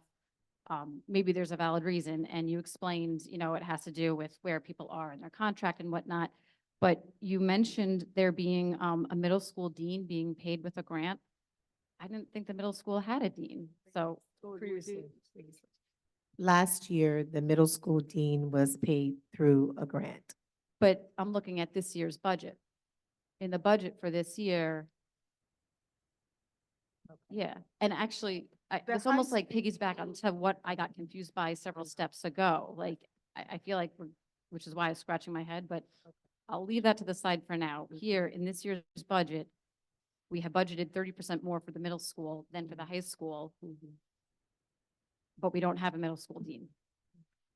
The two administrators at the middle school were actually have longevity in this school, in the district. So their contract was higher than the high school. And then we also got one dean position at the high school, which was general fund funded, was removed from the budget. So it was also because of the positions, how much those positions cost in the district, because these are all contractual amounts that you have to budget by contract. Yeah, I understand some people earn more than others. Yes. But it just, I guess Go ahead. what's apparent to me for my first opportunity to go through everything is that it seems that there's a lot of shifting, and what was put in the budget is not what we're actually spending, and money's like, things need to be reclassified. It feels like there's a lot of asterisks. And this is of concern to me because now you're getting ready, or perhaps you have already created a draft budget for next year. You know, you need to be reassured that what you're basing it on is like an accurate reflection of where your budgetary needs are. Like, I don't question that we need overtime, that we need deans, we need all these people, but when I look at these numbers, I want to feel confident that they reflect what they say they do, and that I don't have to have so many questions. Oh, well, we moved that there, so you can't trust that number. You just have to sit down for an elaborate explanation of how it works, because I worry about how is your budget projection process going to go? Okay. The budget projection is actually based on where employees are in each building. And last year in particular, because there was a lot of shifting due to seniority, we had to move people around. And in fact, when we do the payroll encumbrances, you would see that the numbers will switch around because we have to follow where people are. And in fact, when we do the budget, at that time, we use where people are at that point in time. At the beginning of the school year, we have to come back, payroll and myself, we have to sit down and say, where are people at this point in time? Because there are a lot of transfers that goes around. And so the transfers has to go with the budget. So there's a lot of movement. To your point, I agree, there's a lot of switching that goes along. Thank you. My final comment is for the TANs line. The budget shows $700,000. On the revenue side, the budget shows at interest income, $400,000. Correct. And we have been told repeatedly, anytime we're concerned about, we keep going out for TANs, why can't we, get our cash flow set so that we don't have to? Don't worry about it, because the interest we make in our, financial investments is going to offset the interest we pay on the TANs. There's a $300,000 variance on our budget line. If that's not to be trusted, that speaks to what I'm saying. Can That's you a very trust what the good point numbers show also. you? And I want to explain it. At the time that we're doing the budget, the interest rates were beginning to go down. The worst we can do is to project revenues. So it's always good to go very carefully on the revenue side, but expenditure, you've got to be more conservative on that end. Hence the delta between the two. If we get more revenues, it goes into fund balance. That's how it works. I understand. It's also, if extra money shows up where you don't expect, then how do you know it's going to your top priorities? We talk about wanting to keep our facilities open for soccer. I think about clubs that aren't getting funded. And it concerns me that maybe there's extra money floating around because of the looseness of the budget that, we have to be conservative, but I also feel like there's missed opportunities to place it to where, we think it's needed most, salaries, whatever. So that covers it for me. Yeah, we do get that same issue with tuitions and, state aid, because there is, if you overproject on that end, it could end up very badly, because it all takes state aid, you can project, and mid-year you can get a cut. So you have to be, you have to project more revenues. However, you have to be very, very conservative on that. Otherwise, if you overproject revenue, that's when there is the danger. Be conservative on the revenue side and be very, very careful on the expense side also. So I got your point. It may sound like we are being too conservative on the revenue end, but it's always better that way than to be too over-optimistic on the revenue side. Go ahead. Okay, Megan. hi, just have two very quick questions. Thank you for that discussion. Why, it's November 20th, why can't we have it through the end of October? I think, Dr. Talbot, I think we should see through the end of the prior month for our monthly meeting. We should, because this is through the end of September. So, I think that may be a little ambitious. I'll let the financials chime in. I know there's usually at least a 30-day window out, but is Yes. what trustee asking is feasible? No, well, because we have to get this bank statement to reconcile the bank statement and to get all the collaterals that we have for our investment. And that takes the end of month for us to receive the bank statement, to do the bank reconciliation and provide the cash position of the district. That takes at least 30 days. So you can see that we are exactly 1 month behind. I think a month and a half, but, can we post the treasurer's report for the public? I know that, some school districts opt to do Yes, that. That's a good. So, is that something that we can consider as a board, as a vote, to just post this information for the public? Maybe we could do a roll call. We can do that. I think we need to get a little bit more Yeah, guidance on this. I would ask that I take a look at that issue. I know that sometimes you have treasurer's reports where you have student information Well, within the treasurer report. Can I jump in on this? Because the budget to actuals, like not the entirety The of the treasurer's reports appropriations report, where, right? yes, The status appropri- appropriations and revenue, like basically the building blocks of what will be the budget that gets presented to the public in March anyway. So not the entire treasurer's report, Okay. just the 8 Okay. items. Oh, I see. Appropriations. Oh, that's fine. That would be fine, the Just the appropriations? appropriation. Yeah, Yeah. just the appropriations, yes. Yeah. Okay, Yeah, So, fine with that. so do we have Yeah, I'm fine with that. consensus? Yeah. so do we have Yeah. to, do Yeah. we have Yeah. to all? You have to say do a yes? roll call? Yeah. Everybody's Roll good? call. We're good. Everyone's okay? Yes. Great. All right, thank you. I have, are you done, Megan? I have just two really quick things. I have two quick things.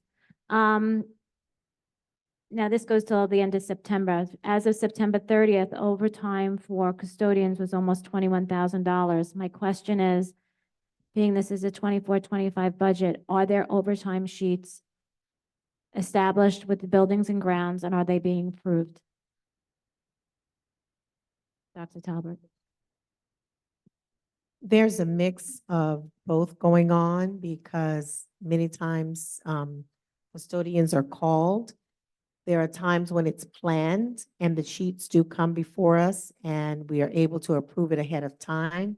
There are some exceptions when they are called, when there's a heat issue or a boiler issue and a verbal authorization is given to complete the emergency work. Yeah, and I think sometimes if like windows are open, so maybe if staff could just be reminded to shut windows at the end of the days. And then the last thing that the treasurer did note is that there were $3,000 worth of PO orders after the purchase. So I would ask that business office just be mindful of that, and that's it. Thank you. Thank you. Any other comments?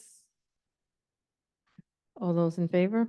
Aye. Aye. Aye. Motion carries 7-0. Can I have a motion for agenda items 3E1 through 3E6, please? So moved.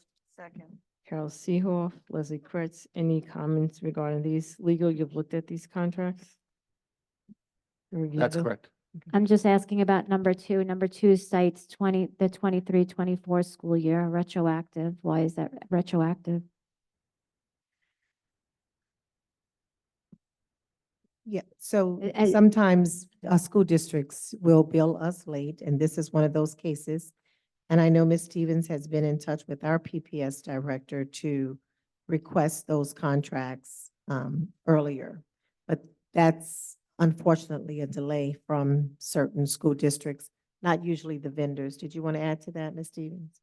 Okay, thank you. Any other questions or comments?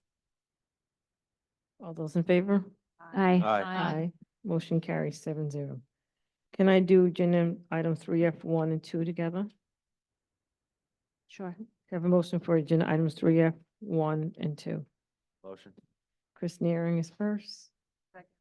Leslie Kurtz is second. Any questions or comments regarding these items? Hearing and seeing none. All those in favor? Aye. Aye. Motion carries 7-0. Right, we're up to old business now.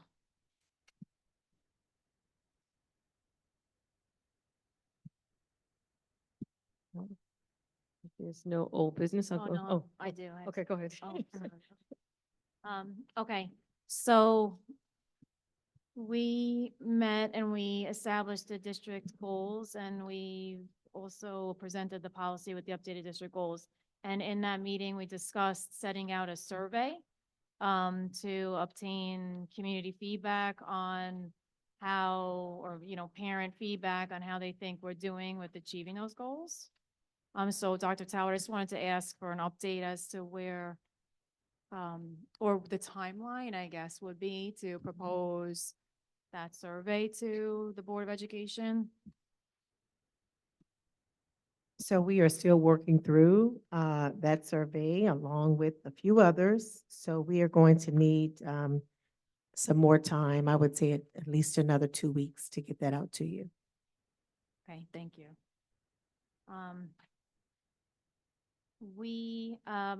I asked about, at some point in time, the school improvement team.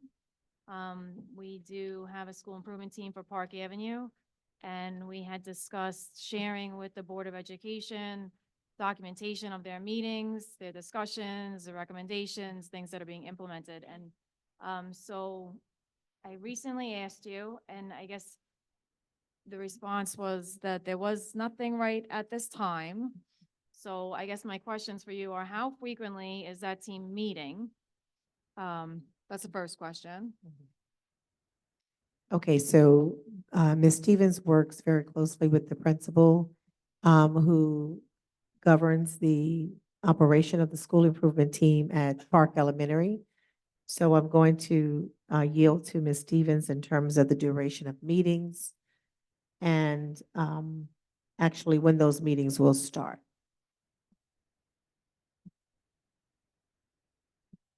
So the school improvement team, my understanding from the summer when they were appointed, they met over the summer to develop the plan. So those were the meetings that you approved the team for. We have just received our information from the state about our status, and so we're going to be meeting then regularly. I expect those meetings to be once a month with progress monitoring in between. Okay, so Ms. Stevens, can you share the minutes from those meetings? I absolutely will. All right, thank you. It kind of links to another thought that I've had and I questioned by email. When I say I have questions, sometimes it's by email. We were given the iReady results, and just a very low hanging fruit was students are leaving Northwest at grade level and they're entering Park Avenue, and all of a sudden in September, 2-3 grade levels below. So it seems like very low hanging fruit to try to diagnose what is happening between second grade and third grade. And I'm trying to recall the response by email, but maybe you can just speak to the steps that are being taken to try to not graduate another second grade class and start this deficit in their performance. Ms. Stevens? So third grade is actually the year when the rigor of reading really changes the academic functioning, the skills that students need to perform in content areas. So we do expect a little bit of a dip, but you're right about where they're ending and then where they're beginning. I have begun monthly meetings with the reading teachers so that we can actually, again, articulate throughout our grade levels to make sure that we're covering everything. And then we're looking at those domains that you could see in those iReady results so that we can identify what that low-hanging fruit that you identified is, and we can build those skills. Okay, so you're attributing because it's similar for the math scores. So you're attributing the math scores to the inability to read, even though It's a Well, big- I think that could be part of it, but the rigor of math changes at third grade as well, right? That's when students start to do more rigorous work. The functions are building on one another. So while they might have been a few points below grade level in the primary grades, it starts to build on each other, and that's when it becomes more difficult for them. So we are looking at ways that we can build those foundational skills that are the gaps that some students have that are Right. making it difficult for them to perform on grade level when they get to third grade and beyond. Okay, I'm encouraged that you're looking at it, and I'm sure there's so many other things that you're looking at in that, but is there anything that needs to be implemented now? Because it's not just a handful of students, it's a lot of students. So I don't, is there, So the work I'm doing is to make sure that we're all on the same page, that we're implementing our programs with fidelity, and I think that we will be seeing results. okay, thank you. So we also talked about having some version of these results available to the parents, whether it be published or a parent meeting to go through the results. So, So parents are getting their results at the parent conferences that are happening over these few weeks. We are working to make sure that they understand those results, and I am working, I just need some technological ways of showing parents on the screen so that we can post something on the web, redacting the names of students, doing the voiceover so that they understand what it is they're looking at. okay, so you're working on it. Yes. I just jump in with Okay. one question for the iReady. So I was just at the middle school parent-teacher conference. I did receive the results, but they were in black and white, and that causes a problem trying to read it because the graph is colored, so you can't really understand what each thing is without the color to be along with it. So I will work on that. I apologize. Thank you. Okay, I'm just gonna, I still have a couple more. I think it was our last meeting, our last combined meeting, because we've met a few times this month. We established, or we voted to start a committee regarding the Northeast building. So I just wanted to understand the status of starting that, launching that. So there was the discussion about, and the board reached a consensus that they wanted to start a committee to explore options at Northeast. And our legal provided the board with a memo following that discussion that perhaps needs to be further discussed. I think it's just establishing, you laid out the outline of it, Yes, so I laid out the outline of it, the charge of it, right? and the required membership. Right, so we need to implement it now, and it's Yes. supposed to be 6 months before anything happens, so it really needs to happen by December, it needs to be established. But Yes. if you implement the committee, just for my understanding, then is the committee being implemented with the idea that the building is closing, or is it being implemented It's with the discussion of what to do with the building? That's my question. for educational impact, So, right? so it is for educational impact. It has a very specific number of factors that must be considered. It doesn't necessarily result in a closing. It does provide a review, a structured review of the impacts and the different factors that go into a decision for closing a school, but it does not necessarily result in the closing. It is a Right. structured way of looking at alternatives to closing as well. The thing is, a month has gone by and we've had no movement on this. And it's a really important issue to a lot of people. I would encourage stakeholders to get involved in this and try to join the committee. But So it would. 1 it month would with no require- movement. It would require board action, yeah, yes. the action is what? To put it on the, we already had consensus to form this So committee. it was, my understanding, the consensus was to have the superintendent review the establishment of the committee. We provided a memorandum to the board with respect to the specific requirements for the committee and the charge for the committee, it's my opinion that that should be done by board resolution. Okay, so by the December meeting? Because It needs 6 months. You need, you need, you have to meet Certainly, time certainly, parameters. certainly, I will follow up with a board resolution at your request. Okay, thank you. Is there an update on the middle school project? We haven't talked about that in some time. I understand that the plans were with the state education department. You're speaking of the capital project? Yes. Okay. We have a couple of things going on at the middle school. Ms. Bawanti, you want to give the update? Yes, it's my understanding that the state has approved the project.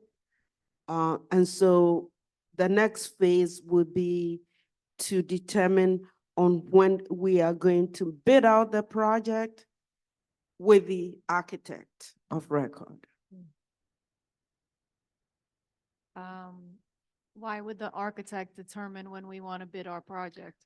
They have to know, the timing. They work with the business. So we're just office. going to give them a bid timeline? Is that what you're saying? Yes, we will, when we have to advertise in the papers and all that kind of thing, and Mhm. then they will put it out to bid. Is this something that requires board action or is this? No. The business department? is It's the going business forward department and and- H2M. But the board will have to approve the contractor that is selected. Of course. Yes. Okay, thank you. I'm sorry, I have more, I'm sorry. I have class trips on here. I understand that a couple of grades are going on class trips because we were able to obtain grants. Are there any classes that are not privy to a class trip this year? There were unfortunately no field trips included in the budget. No, okay, I understand. So we were not planning on field trips for any grade. There are some grades who have received sponsors, donors. Maybe that's what it is, a Yeah. sponsorship. Yeah. Is that? The only one that I'm aware of is fifth grade's trip to the Commerce Plaza. So the Commerce Plaza was able to sponsor the cost of the field trip. And I believe Morgan Stanley was covering the transportation for that. It was organized through Commerce Plaza, and that's part of their fifth grade curriculum. Okay, so that's nice. I'm happy for the fifth grade. I would like to consider that, or I guess I have to ask the Board of Education if we can consider at least one class trip per grade. Yes. And potentially, if need be, to ask parents to supplement the cost of the trip. If not, at least it's kind of said no to that. I think that's gonna Yeah, I don't think legally. cause a lot of Yeah. people Right, so where, then we don't, That's not- all right, drop that part, just consider one class trip per grade. Wait, I'm sorry, why is that going to cause an issue? A lot of districts do this, and if they're able to, and I know that there's situations, and it might be a lot of kids here that might not be able to, but if you ask for a contribution, why is that in, maybe I'm not understanding. well, What yeah. is the issue? how do you determine how much it's gonna cost for each kid? And then how do you know how much Well, that each family can afford and? This what- happens we in wouldn't lots know. of districts. I guess with, under the, purview that we wouldn't turn anybody away. So if a family, if you can contribute, you can contribute. If you can't contribute, that doesn't mean that your student is not gonna be able to go to. So Like- I think that's where, I'm sorry, so I like a didn't explain my suggested thought donation? process, like a suggested donation. Okay. If I could just jump in here, like what we had done is we figure out what the cost is and the district might supplement some of it. And maybe we'll say this trip is $10. You send home the permission slip. If you can, you send it back. But again, we wouldn't turn away students. So the notion that this is crazy is not crazy. It happens in other districts. I really think the children can benefit from getting out of the classroom, going on, a hands-on trip. So I support that as well. Council, can you weigh in on this? If you wish. So the Commissioner of Education has said that if it is a field trip within the school day and it is for an educational purpose, then it is free of charge. That is a proper district charge. So if all of your attendance and all of your policies are in place and applicable to that trip, and it's within the school day, that is a school district charge, not a parent charge. Right, so maybe the best thing that we could, maybe what can be considered is that if the board wants to have Dr. Talbot to ask Ms. Bawatsi to look at if there's any funding or how much funding could be available for class trips. And that way the board would know this is the money, this is where it would come from, and if we're okay with that. I do have to say, does that mean that dozens and dozens and dozens of school districts are like doing this wrong? I mean, they've been doing this for a long time and they have counsel and some of them have the same counsel and they're able to do these trips. But this doesn't make a whole lot of sense to me.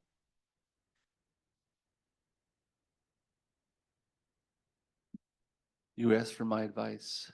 I provide the same advice to all my clients with respect to offsetting non-academic trips. That's a different question, but when the trips are within the school day and they are academic and they are tied to your curriculum, then those trips are without cost. Okay, thank you for Okay, that so- clarification on Okay. that. Yes. Better. Thank you. So, we're asking then, do we need consensus to ask Ms. Palazzi to provide, or the cost no, of we would- one class trip per grade? I don't know So- if I want like how much money we have.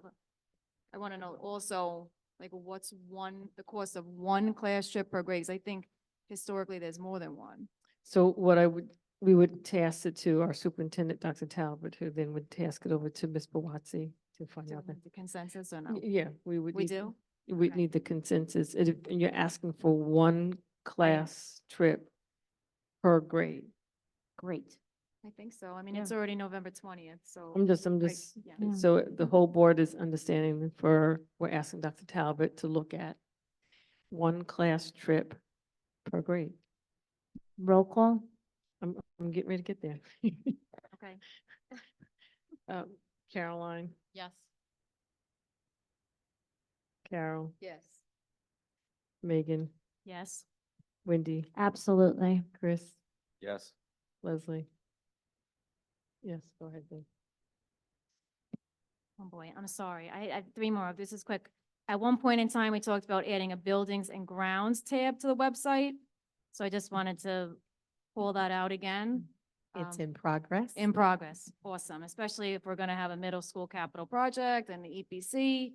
I think it belongs up there so everybody can see what's going on. Recently, Dr. Talbot, you had your superintendent talks. I just wanted to ask how many attendees you had. You had a morning and an afternoon session. We had a few parents in the morning and a few parents in the evening.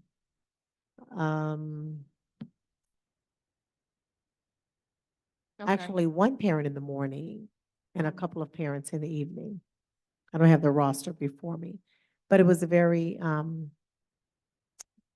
great thought exchange, and we received a lot from those who were in attendance, and we were able to update them and inform them of some happenings around the district as well.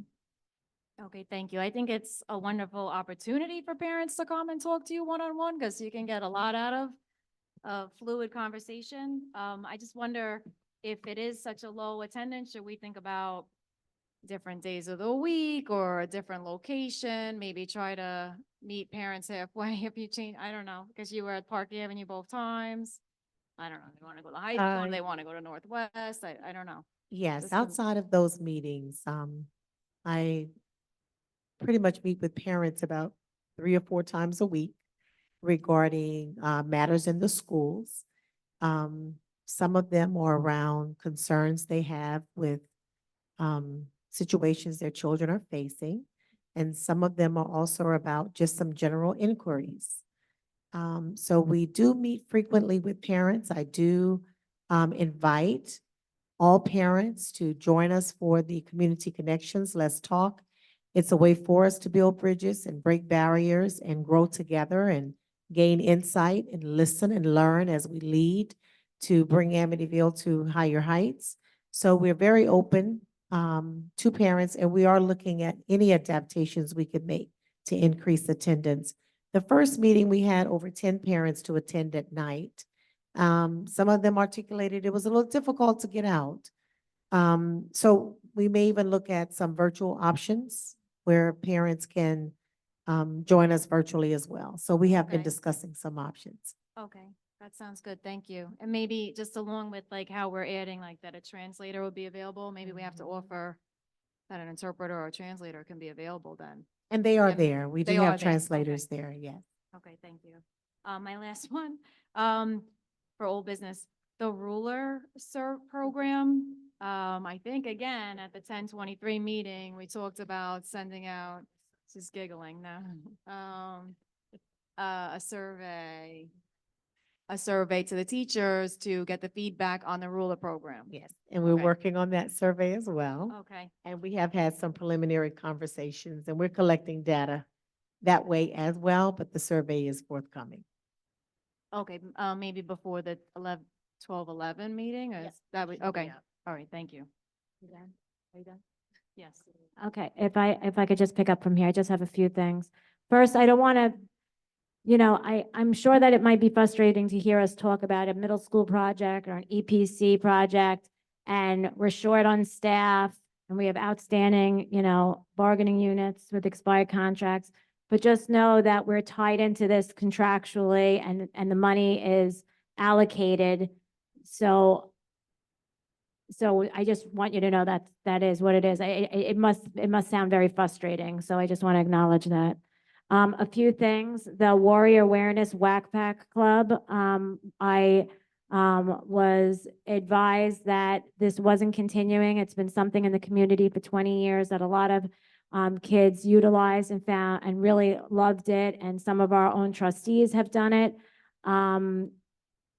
Two things that, I guess one of them was the high school admins didn't identify this as a club that should continue. That out of all the clubs, this wasn't one identified, and maybe one with money. But in reviewing the treasurer's report, we already have $1,621 allocated to that club. And I looked at the stipend last time, from last year, and I think it was around 3,600. So we're like halfway there. I would really love to see this club implemented again. We did have a student come and request it. So I'm asking if the board, we can do a roll call to get this club implemented again. I thought Dr. Talbot was looking into this a little bit more, and I was waiting to hear feedback on that, so that was. just- But, Go ahead. but here's my concern. We talk about a lot of things and we're looking into a lot of things, but I don't always necessarily, there's not always a resolution for a lot of things. And like, I think sometimes things take very long. And I think that they go shopping as one of the things, that they go shopping for the holidays, for the kids in need. And that's really coming upon us for the month of December. So I don't know that this is something that we can just wait on. Like, why is this taking so long to bring back? So in the budget, there was money set aside for school clubs. The schools were given the opportunity to determine which clubs they would offer. The Warrior Whack Pack Club was not one of them. I think we need to be very cautious about overriding the school-based decisions based on who's coming to us and sharing information with us. There may be reasons why something is not able to move forward, and it may not always be for public conversation. Okay.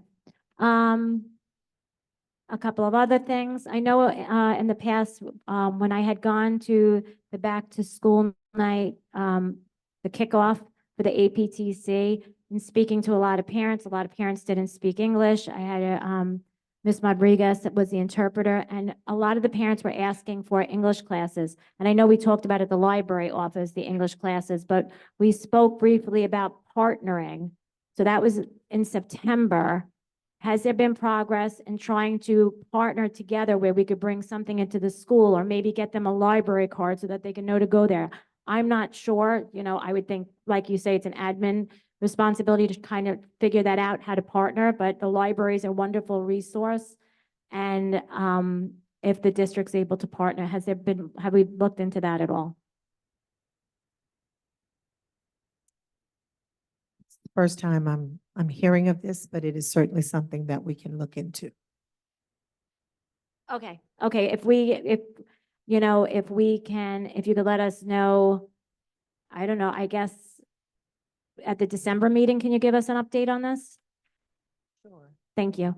I had sent 2 emails. I never got a response for board evaluation, superintendent goals, and superintendent mid-year evaluation to get dates on this.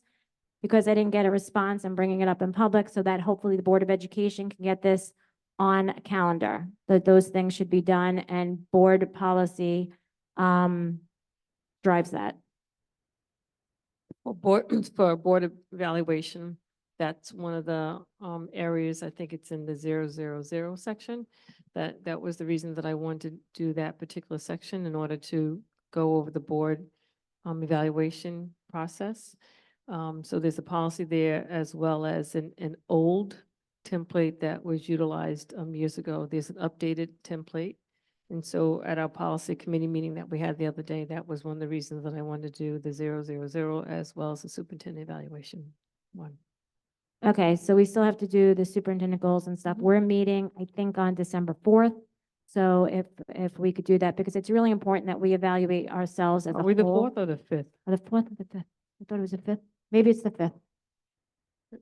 Okay, we'll figure that out after. It's one of those days. But if we could get that, because I think it's important that we adhere to our own policies. As far as the budget committee, I did receive some feedback on that on the 4th. Okay, thank you. I did receive some feedback on that. I have 2 things that came up.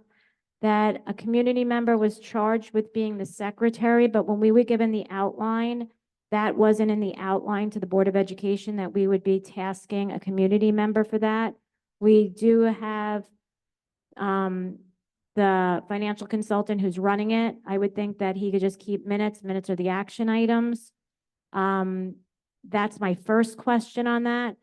And the second question that was brought to me by several people of concern was there was about 40 minutes of introduction, so everybody gets to know each other and who they are, why they're there. Hopefully the reason is like everybody's there for kids, right? And to move the district forward. But one of the questions was they wanted the people in the audience, the committee members to identify if they lived in the north or the south. And I struggle with that because we're one district. Right? We're one district, shouldn't be any segregation. Everybody's there for the same reason. So I would really like to know the answer as to why that particular question was asked and then the secretary. Sure. There was no secretary identified that night. There was in. So please don't call out from the audience. Thank you. In the layout, the parameters for the committee, there were 2 things that was required based on the layout.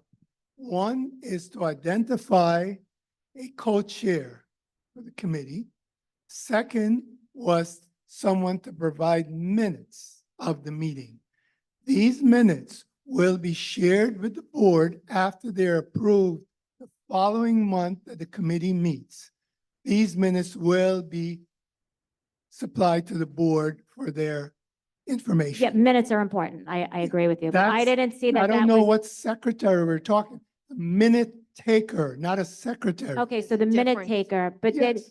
I don't recall seeing that in the outline that the minute taker would be a task to a committee member. Did that say that? Yes.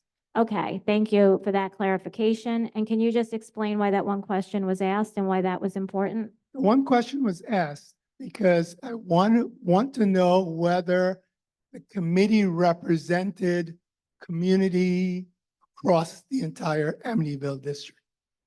But we're all one community. It's one But there- school district. But there's sections of the Of our district, community Yes. that I want to make sure were represented in that room. That's the reason the question was asked. But we went through an application process and we approved these people. So why were we still asking that question? Because people in the room that are on the committee does not know who lives where. So we wanted to know that the committee, the people that were in the committee or in the room were represented cross-section of the community. All right, so I think one of the things that's important in our Okay. district is, I'm sorry, go ahead, Wendy. No, I have more, but if you want to answer that.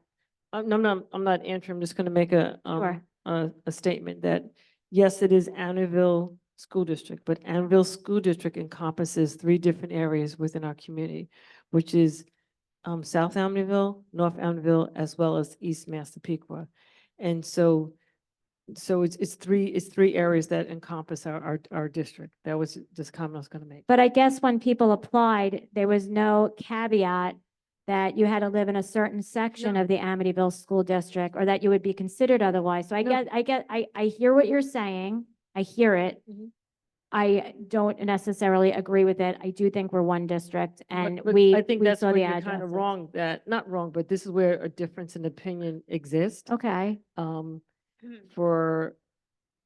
We would like to think that I would like to think that we are one district, but there are times within our community that we are not always one district. So there's a separation that sometimes exists between East Massapequa, South Amityville, and North Amityville. As we move forward, our goal would be to bring it all together. And that, once again, you're asking my opinion, so I'm giving you, my opinion on that. So that's how I look at it. I'm not saying that.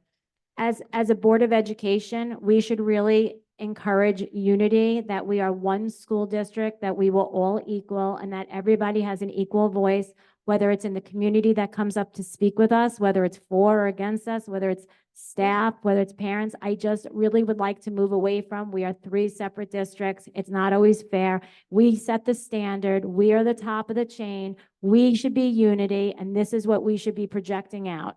So I don't disagree with you. But my statement is this, is that, yes, that's our job as the Board of Education to create that unity. That is our job.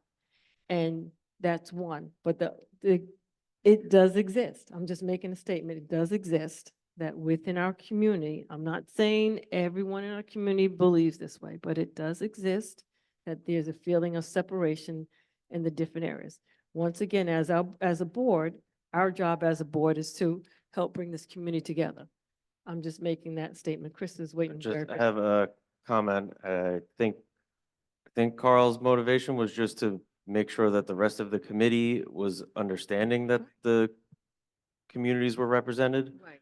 But then some of the members of the committee might not be comfortable knowing that other people know where they're from, where maybe it could have just been a statement that we are representing each community, and it maybe didn't have to state who was from the north, the Right. south, east. Could have just said we had community members representing all quadrants or whatever it is. I just think Right. that for people to identify themselves really separates it and segregates. So I would just caution against that moving forward. Okay, just to push this forward. I think that we talked about this when it was goals for the building, maybe weekly building updates from the principals to the parents and guardians.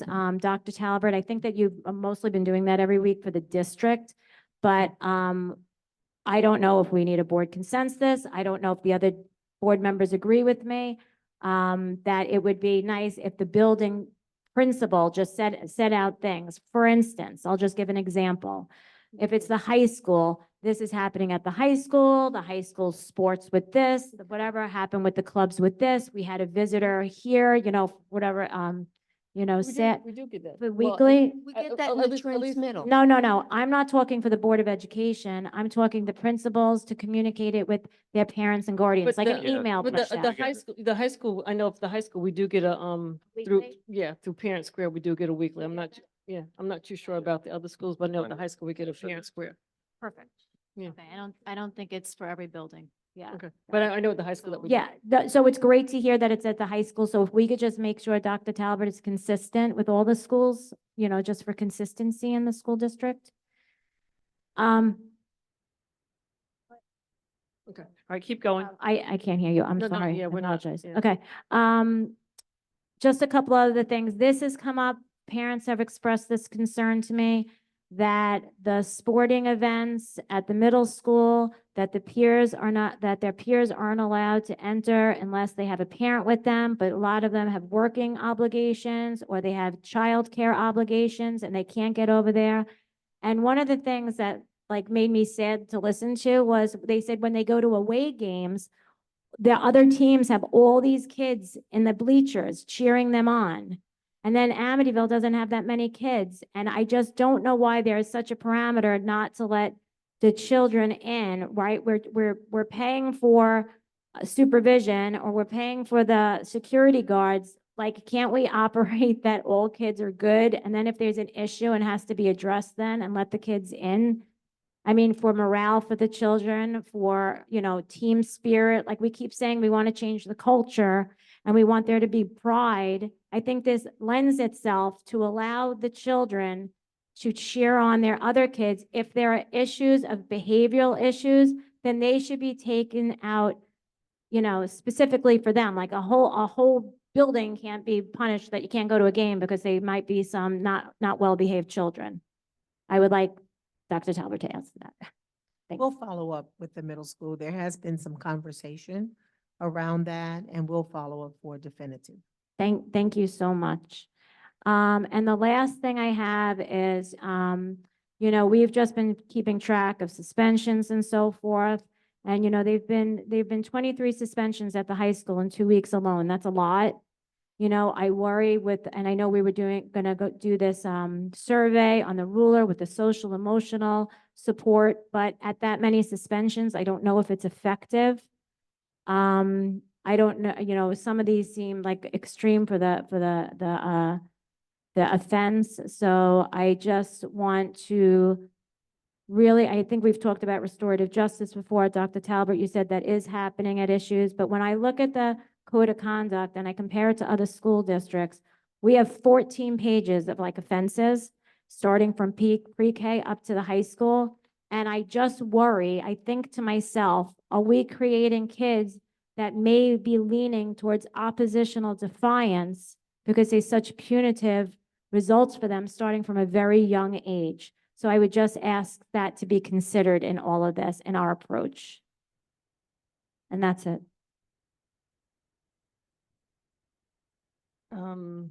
I don't know, we got a little bit of both old and new business in there. I have new business. I have new business. Go ahead, Chris. Okay, so I've been to a number of events at the high school, and in the auditorium specifically. And I've noticed there's many, many seats that are damaged or missing altogether, and at the high school. So not only does it look terrible, but it seems to be a safety risk also. So not even including however many times the high school students use it, but we have the winter concerts coming up that isn't just where the high school performs, but all of the schools have their performances there. I don't know if I've ever seen the auditorium filled. If we could just like eliminate a back row and use those to fill in and fix some seats, or at the very minimum, block off some rows where there could be hazards. That's all I have. It was just that, just the auditorium. Leslie, do you have anything? No, not right. Caroline, anything? Yeah. Two things. One, new traffic pattern for bus dismissal at the middle school. Has that gone already? So we did have one day, and there are the shorter buses that are exiting out of the rear. And I think there are about 4 or 5 big buses that are exiting out of the front. And there were some modifications that needed to be tweaked after day 1. So Mr. Spence is going to be there along with Mr. Baronas for about 2 weeks, observing the exit procedures and tweaking it until we can get it to work out for everyone. Is it this is Smith Street we're talking about, so a very narrow residential street with cars parked on both sides. And when I often go down Smith Street to drop off, I'll have to wait for another car to go by. So this jumped out to me. Has the community, the residents of Smith Street, did they know this change was coming? Because I could see them not being able to get to their own homes at dismissal. Ms. Bawansi, how many of the buses are going through the rear to Smith Street? I think Only it's 4 only of 4. the small buses, we cut, the first day we did both. We did the large buses and the small buses, but we cut it back to the small buses because of exactly what you said, the parking on both sides of the street. So we are cutting it back to only the small buses. And we'll be observing it for the next 2 weeks and tweaking it as we go along to make it a lot smoother. By using chain links, cones and other things to veer traffic in a particular way, because sometimes parents want to come in and pick their children, all that kind of thing we have to be looking at very closely and monitor it very closely so that things go very smoothly. But were the residents alerted that this change was going to happen? Not that I'm aware of. I would request like some letter be sent, like to let people know that this is a change. We understand it's difficult and we're monitoring it and we're going to stay abreast of it, because it doesn't seem that's a lot to spring on people. My other question was, could you give us an update about mascot? Because you mentioned in-district efforts, but I'm sure the wider community alumni would like to participate. So could you speak to that, please? So actually, tomorrow we'll be releasing the mascot and the name survey as a part of our compliance with the NYSET regulations. We have met with the high school student council. We have shared the survey with them. Students have had an opportunity to give feedback. We even met with some teacher leaders in the district. They had an opportunity to give some feedback.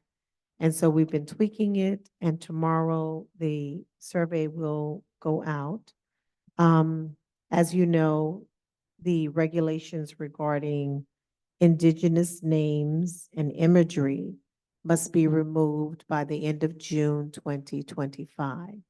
And so in tandem with that, we have developed a 3-month timeline, and that timeline would also consist of some open forums, feedback, discussions, student contest, to push this forward. Our goal is to have our new identity no later than March, along with the mascot identified no later than March, so that we can plan appropriately for the 25-26 school year with our uniforms and those steps that we must take to be prepared. My apologies for not looking at you, but I'm trying to talk into the microphone. But will the broader community also be included? Yes. Yes, the survey will go to faculty, staff, community, and students. Thank you. I just have, Carol, oh, go down. sorry. Carol, anything? No, I have nothing at this time. Just a reminder, for the school board members, we have, district clerk interviews that we need to do. So please make sure if you have not responded to, please respond to my email. Thank you. I just have one quick question. We received the outline for the budget workshops. And you had asked if we have any feedback. My feedback is for the if I'm not mistaken, the tax cap has to be submitted March 1st. We have a March 1st workshop presentation. I would ask that the tentative tax cap be presented, the tax levy be presented to the community with the understanding that it might fluctuate depending on how the budget goes and is developed through the months, but that at least be shared of where we're starting and where we'll end up. Thank you. And it is tentative until, all the way Till the end. of. You got it. Megan? Yes, the regionalization, New York State Education Department regionalization. All districts are required to put together a strengths and weaknesses tool to comply with this new emergency regulation. And we haven't seen or heard of any updates. And I think there's only next week, there's a deadline for the district. I think it's to Monday. On Monday is the deadline to respond with any comments or concerns associated with this new regulation. So there is a reporting period. I believe the link is on our website where you can send your comments to the New York State Department of Education regarding the emergency regulation of regionalization. Also on our website is a dedicated page that has a Q&A, frequently asked questions, and all of the memorandums that have come from State Department regarding regionalization, as well as a letter to our community as to what it is all about. So if you would like more information, please go to our district website and click on Community tab.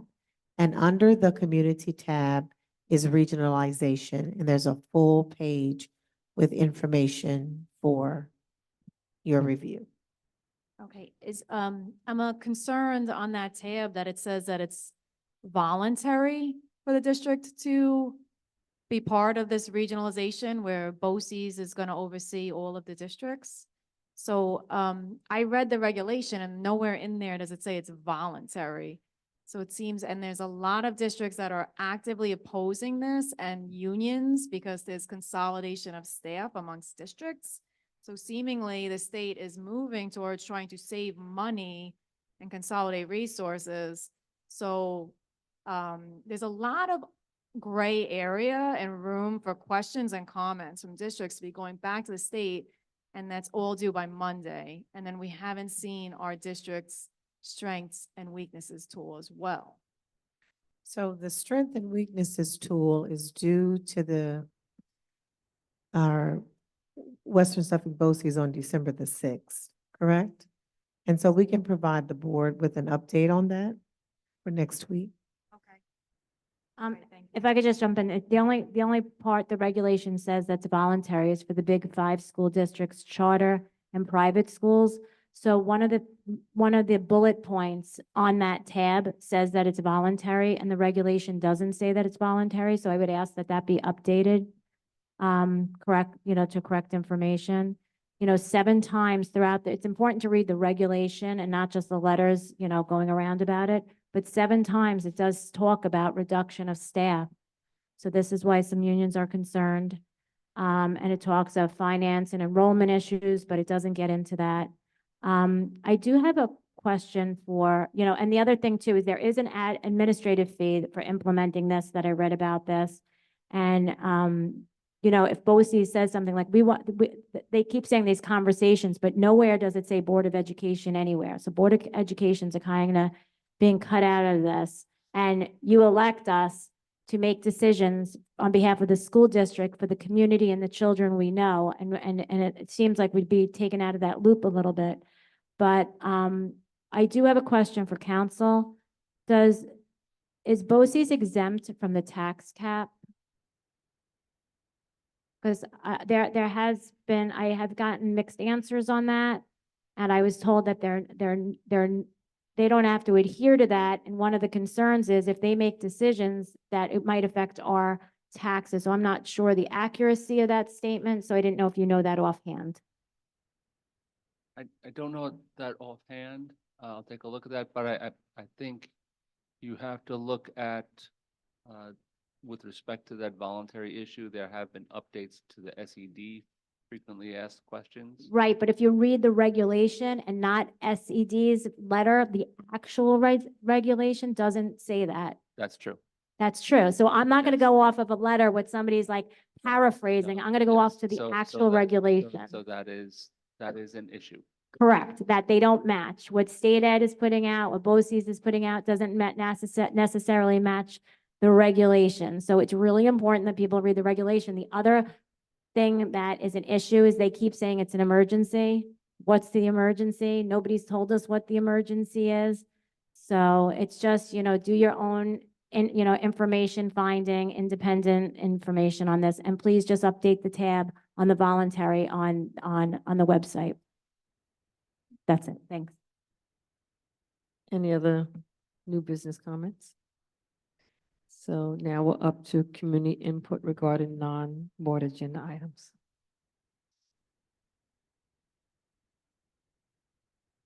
Good evening. Francis O'Brien, 684 Bohemian Parkway, Vice President, Amityville Teacher Association. So, how to begin this? So over the last several months, if not longer, we keep hearing about transparency. Some members of the current board actually ran on a platform of transparency, having open, honest communication without secrets. Unfortunately, we, the ATA, are still waiting for that. The May 2024 budget was transparent that there was a line item of $2.2 million for teacher salaries, yet we are still without a contract. And yes, that is very frustrating for us. The ATA has been transparent with the negotiations team about our position, offering numerous proposals to move this district forward.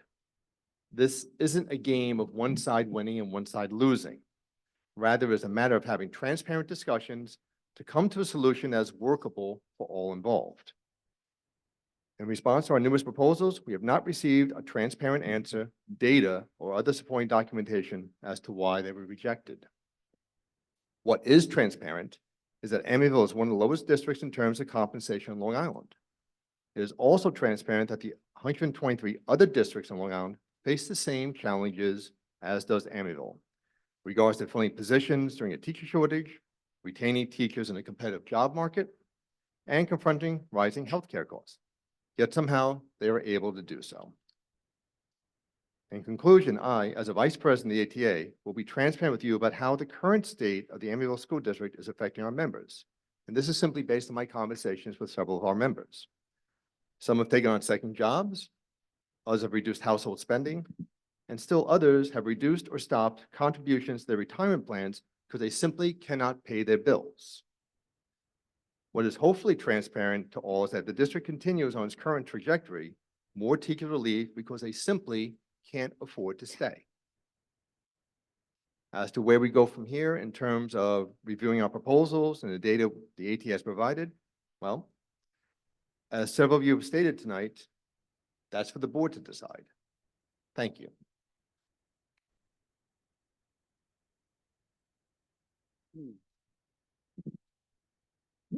Good evening, Matt Grice, 85 Craig Road, Islip Terrace. First, I just want to say thank you for allowing the Broadcasting Club to continue and also hearing our concerns about the field trips. I am going to reference that tonight, but I know that you're looking into it in different ways that we can try to keep that going.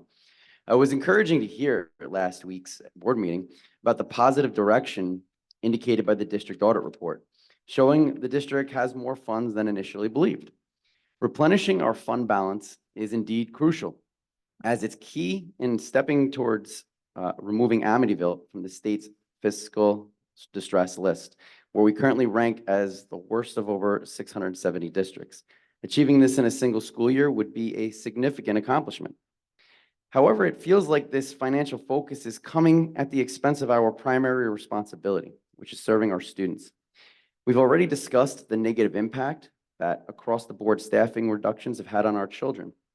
The low morale resulting from 3 bargaining units being out of contract further exacerbates this problem. You can't put students first when you put teachers, administrators, and support staff last. Our students are acutely aware of the district's issues, problems that our students really shouldn't have to be worrying about. The elimination of student clubs and many field trips, and the slow response to filling teaching vacancies by not allowing a sixth class until a permanent solution is found, all have an impact on student morale and causes disruptions to their education. Building level administrators are doing their best to improve the culture for both students and staff, but real change requires the support of the Board of Education and central administration as well. We cannot continue to hear, quote, "We are working on it," as a response to these critical conditions. Speaking of we are working on it, I have been addressing the board monthly since July, requesting a hearing to present our grievance regarding involuntary transfers. According to our contract, this should have occurred last April. Our proposal to settle 3 separate grievances in exchange for a 5-day notice in the event of an emergency transfer has not been addressed in the district's memorandums of agreement. The district requires a 30-day notice when a member chooses to leave. Why can't our members be given 5 days to plan for changes in working hours, teaching assignments, and building locations while having a chance to pack up their classrooms and say goodbye to their current rosters? If the board considers a 5-day notice for emergency involuntary transfers unreasonable, we must be allowed to proceed to arbitration. We feel this would be an unnecessary use of time and money for both parties, especially since our requested remedy incurs no cost to the district. Regarding the grievances for compensating a teacher for a 6th class last school year and properly paying long-term substitutes who have been teaching the same group of students for 20 consecutive days or more, we await your response, which is due by November 25th. The ATA has provided what we believe to be overwhelming evidence supporting our cases, and we hope that the district chooses to rectify this situation so that the affected individuals can finally be compensated for their hard work and dedication to our students. Remember, while you continue to work on it, our members and students remained harmed.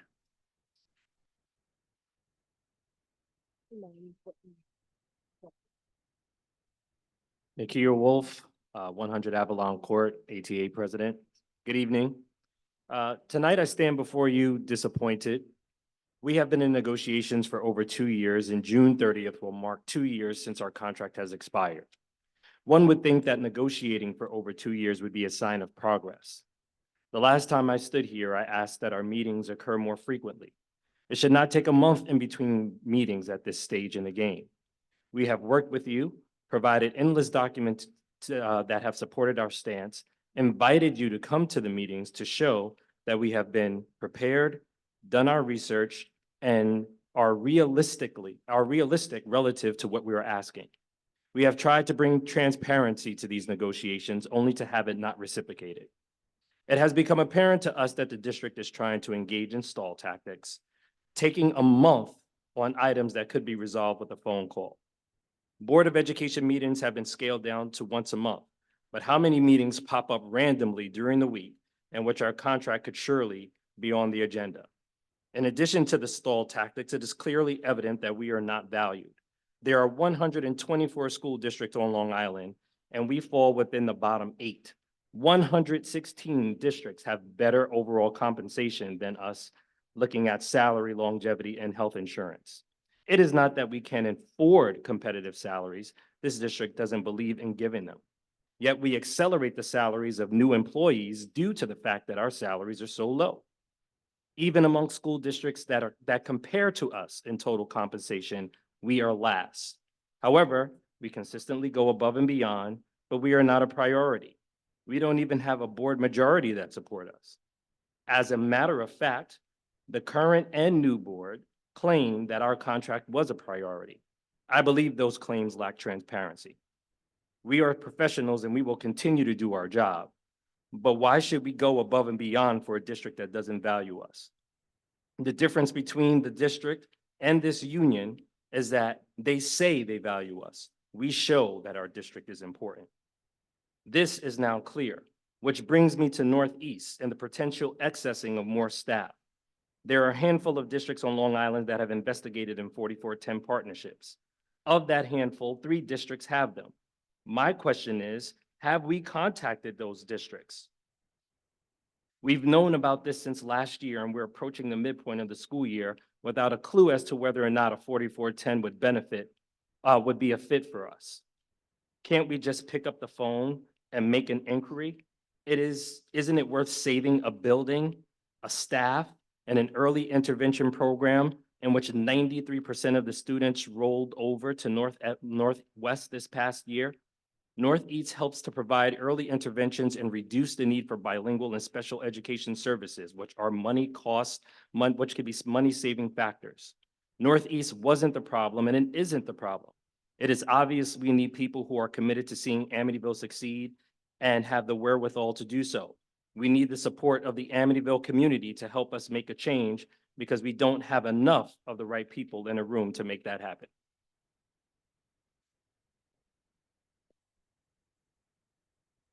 Oh, Uh, hold on a second. John, can you just want to respond about the grievances and all? Sure.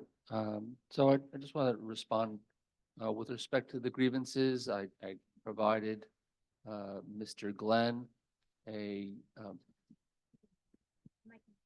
I provided Mr. Glenn with a stipulation. Mr. Glenn approved the language and advised me that I should be expecting to have that stipulation signed. I have not received it back. And so that was a few weeks ago.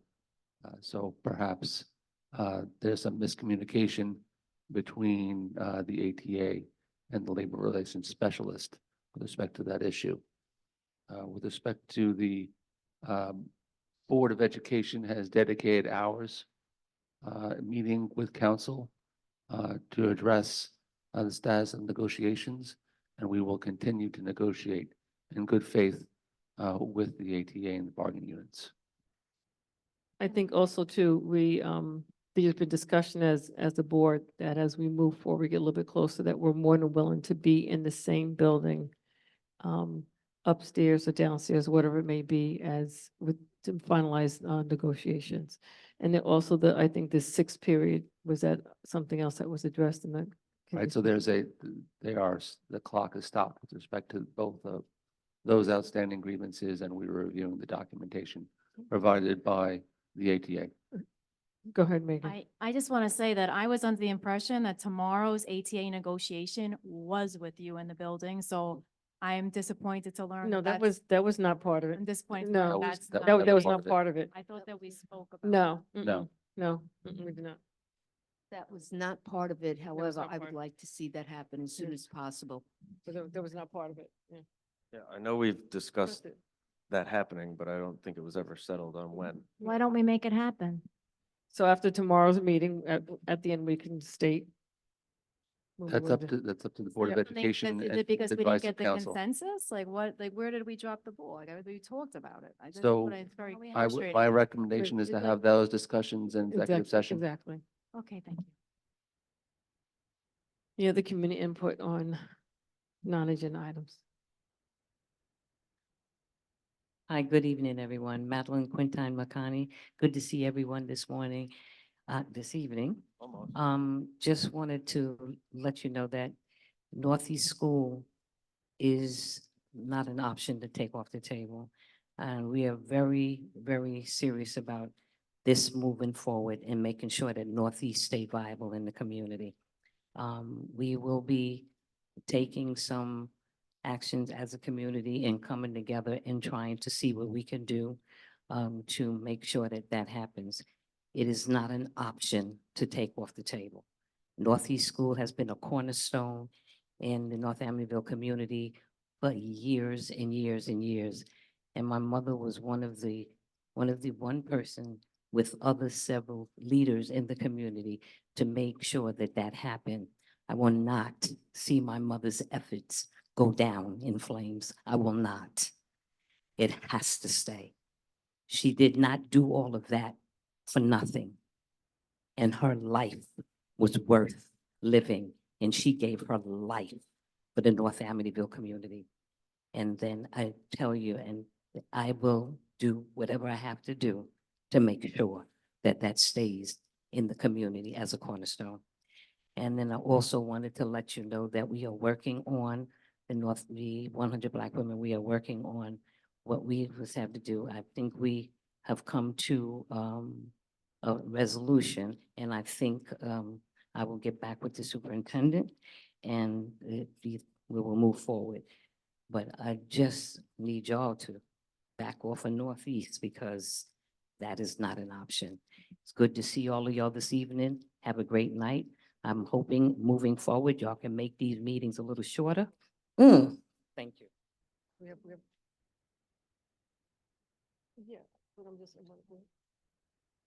Winston Brown Cook, Grand Oh, Central Wait, Avenue. I'm sorry, can we just interrupt 1 second?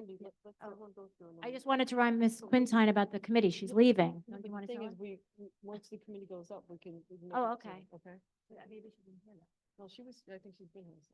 Oh, okay. Go ahead. I'm just saying, we're forming a committee for Northeast, so we encourage the community members to get involved in all the stakeholders. So we are making efforts to involve more voices in it.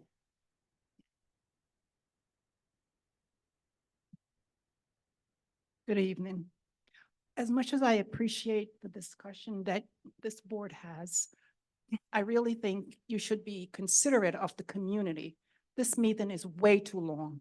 And look, hardly anybody is here. From the very first meeting that I attend, my question was, why isn't the community here? I'm beginning to get a flavor as to why the community isn't here. To have one meeting a month for 4 hours or 5 hours, I think is just horrible. I just want to say that because a lot of our parents work. They cannot put in this time and they don't get an opportunity to express their voices. So I really would implore you guys to take that into consideration, please. My other thing is, I'm a member of the Audit Advisory Committee, and you spoke to the questions that was asked regarding where you're from. I lived in North Amityville. I've been living in South Amityville for the last 30 years. I do not believe the question that was asked, that committee meeting was done in poor taste.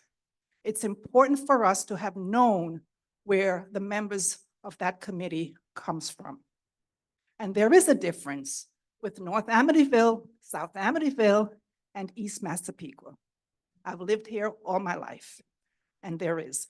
And that's the reality of what we live in. And yes, it's one school district, but it's not always treated as such, depending on where you live. And yes, we are working to change that, but I think we have to begin somewhere, and it has to be a reality base. My other question is, where is special education representation on this committee? What you mean at the board table? Yes. Okay. Where is that rep? We have a majority of special education students here, but every meeting that I've attended, there has been no representation from an administrator in terms of special education. So I'd like an answer to that, please. Thank you. Sure. We've recently hired a new director of special ed and PPS, and she was here until around 9 o'clock tonight. She's getting off to a great start.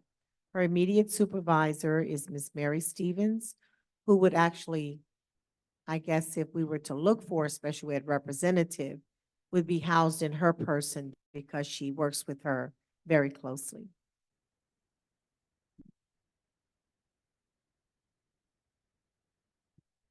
Good evening. So I am Reverend Saba Nchunguzi, and I'm the president of the Central Long Island NAACP. And to be redundant, but I think I think it is important. Long meetings like this are a disincentive to the community coming out. If you want to speak to the community, then you've got to find a better way of doing it than by having meetings that last for hours and hours. So I just had to say that. The other thing is that in terms of the Northeast School, it's my understanding that the state legislature allotted $2 million for the Northeast School. And I'm just curious as to whether that money has been received by the district, and obviously has it been given to the Northeast School, or is it segregated to be given to the Northeast School? And in relation to the committee about the Northeast School's future, will the committee be taking that into account, that being that monies from the legislature? Will the committee be taking that into account in terms of the future of the Northeast School? So can I get an answer? So I'll give it to Dr. Talbot, but just the money is only good for this year, but I'll give it to Dr. Talbot. Go ahead. Good evening, Reverend Saban. Thank you. As President Johnson said, it was a one-time gift, and it was given, allocated to keep Northeast School open, and the monies are utilized for that purpose. $1.6 million or $1.7 million of the donated monies was earmarked for Northeast to keep those doors open for 1 year. So what happens after that 1 year? And I presume that 1 year ends June of 25, is that correct? June of 2025. So, and this committee is supposed to meet over the next 6 months, I think I heard, which, I mean, is that correct? So the board is looking to approve a resolution at the December 11th meeting or before, and the committee will be established soon thereafter. And the intent is to look at different avenues to determine the educational impact of the building. Okay, so now, does that committee have a 6-month tenure? Is that correct? I thought I heard 6 months, or maybe I'm, What they alluded to, there's a 6-month window okay. to make a decision if the school is closing. But there's a 6-month window until the school year ends. Right. And we are just beginning the budget process also for next year. So all of this information has to happen expeditiously Right. so that we will know the status. Thank you for taking the words out of my mouth, expeditiously. I like that. So it can't take 6 months.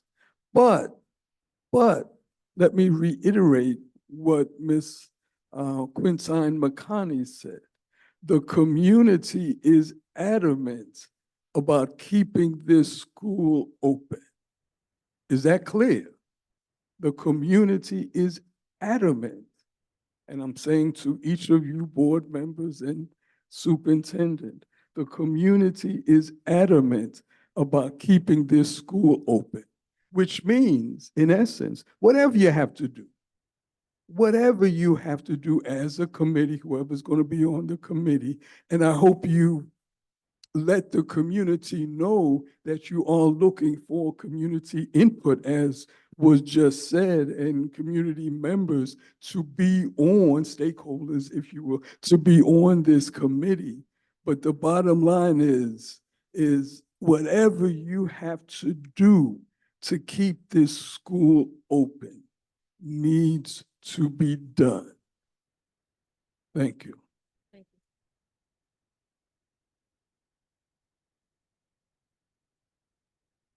Hi, Margaret Schaff, Amityville. Just something you said, Dr. Talbot, you said 1.7 million was the legislated figure? I thought it was 2 million. It was a $2 million, but of the 2 million, some went to the financial consultant Right. and some we used to start school clubs because we Okay. didn't have the money for school clubs. Okay, because I knew about the consultant of the 177,000 annual salary he receives. Speaking of consultants, aside from special education, off the cuff, because now we have this financial consultant, we had the $17,000 kitchen consultant from the outside source. Now we have an unemployment consultant at $5,900, I think I saw in the paperwork today. So off the cuff, what other consultants other than special ed can you name off the top of your head. And if you can't name them off the top of your head, I would like to maybe have you, I'll remind you tomorrow in an email, and you can have them all listed for me with what they entail, what the expenditure is annually and what the contracts are and how long they've been running. And does that particular contractor, are they, like we have a double whammy when it comes to financial? We have $177,000 a year plus the financial person. We have a kitchen staff that's in the district that probably could take over. You didn't answer my email, by the way, when I suggested, why can't we have an in-house person take over that $17,000 expenditure and bring it in-house? Because if we have an outside source giving the food and doing all this stuff, as an employee of the district, I'd be concerned with going and checking the food expiration dates and making sure that what you're ordering is the stuff that you're receiving. And if there's any kind of leadership within the kitchen staff that works, assign that $17,000 task of whatever this, this contractor does, and assign it in-house and forget that role. Just wipe that 17 grand off the chart, save $17,000, there's your field trip, and then move on. So I would like to know for the consultants, I'll send you an email tomorrow, list all the consultants and what their role is, how much it is, what the contract is, and do they have a partner within the district that they're shadowing, that they're almost, there's a role within the district that it could be done in-house? Because I feel like we're very consultant centric, and it's too many. I get special ed, that's a specialized situation, hands down, wouldn't touch that for nothing. But for someone who's checking expired food for 17 grand a year, and I'd like to know what the unemployment consultant does. What do they do for 6,000 a year? What does that even entail? So when you send me the email tomorrow, I can respond to all of your questions. The contract for the consultant is attached to the resolution, which can be located in board It docs. gave the figure, but it didn't say what the role is. They And what give the scope of work. Ms. Boazzi? the SOW for the consultant for the unemployment. Anytime that somebody, they make sure that when people apply for unemployment insurance, it is legit. All those kinds are looked at on an ongoing basis. I'm not asking if it's legit or not. I'm asking what the role is, what they do, and what they do for the $6,000 a year. Dr. Talbot, That's maybe what we can do is provide it in writing to her. That way she has all the information. But again, and we talked about this previously with the treasury report and the things that cost money and more of a blurb on really what it entails. So I'm asking the question of the unemployment consult, but give more information so that we can so I don't have to come up here and ask a stupid question. Just give more information and you'll save on the questions and you won't be doing this for 30 minutes. Thank you.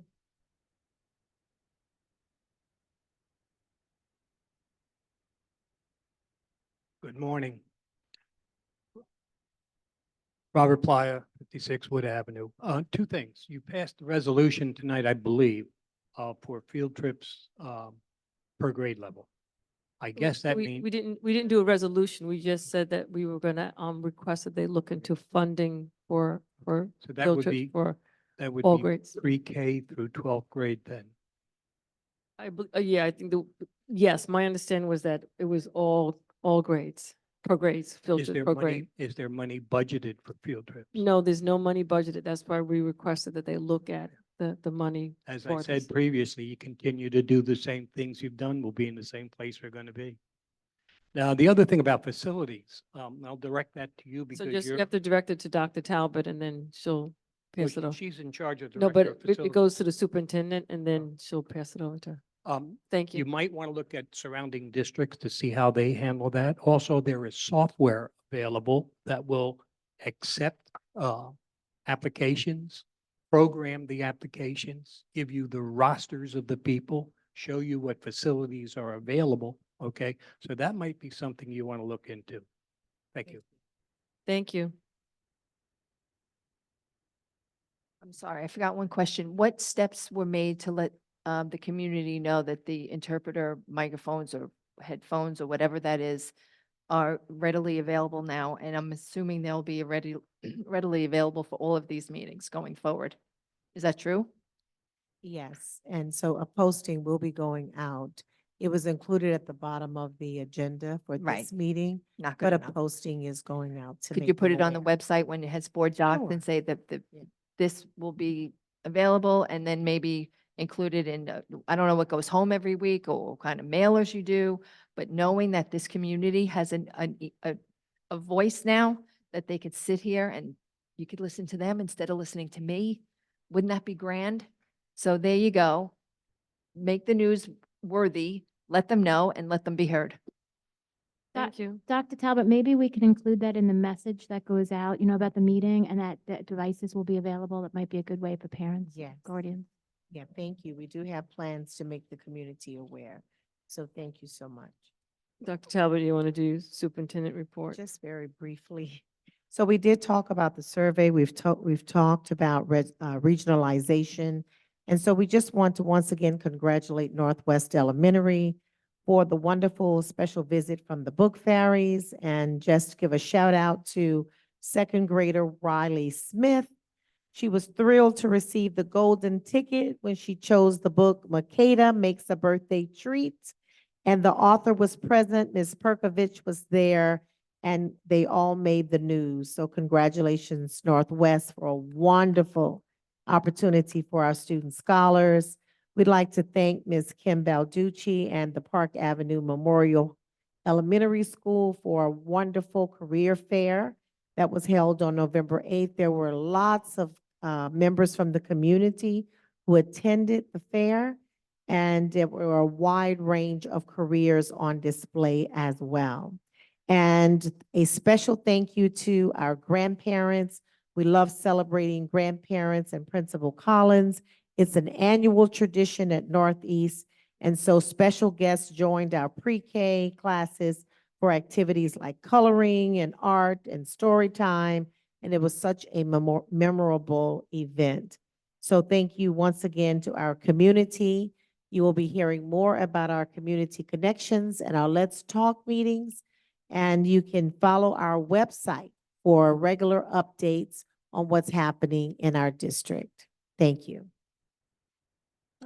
Thank you. At this point in time, legal, you gave us stuff in executive session. The board already gave the information. Can I have a motion to adjourn at 10:51, please? Second. Carol Seehoff first, Chris Neeren second. All those in favor? Aye. Aye. Motion carries 7-0. Thank you for coming out. Special thank you to our translators, Ms. Ruiz and Ms. Whitney. Thank you for joining us on tonight.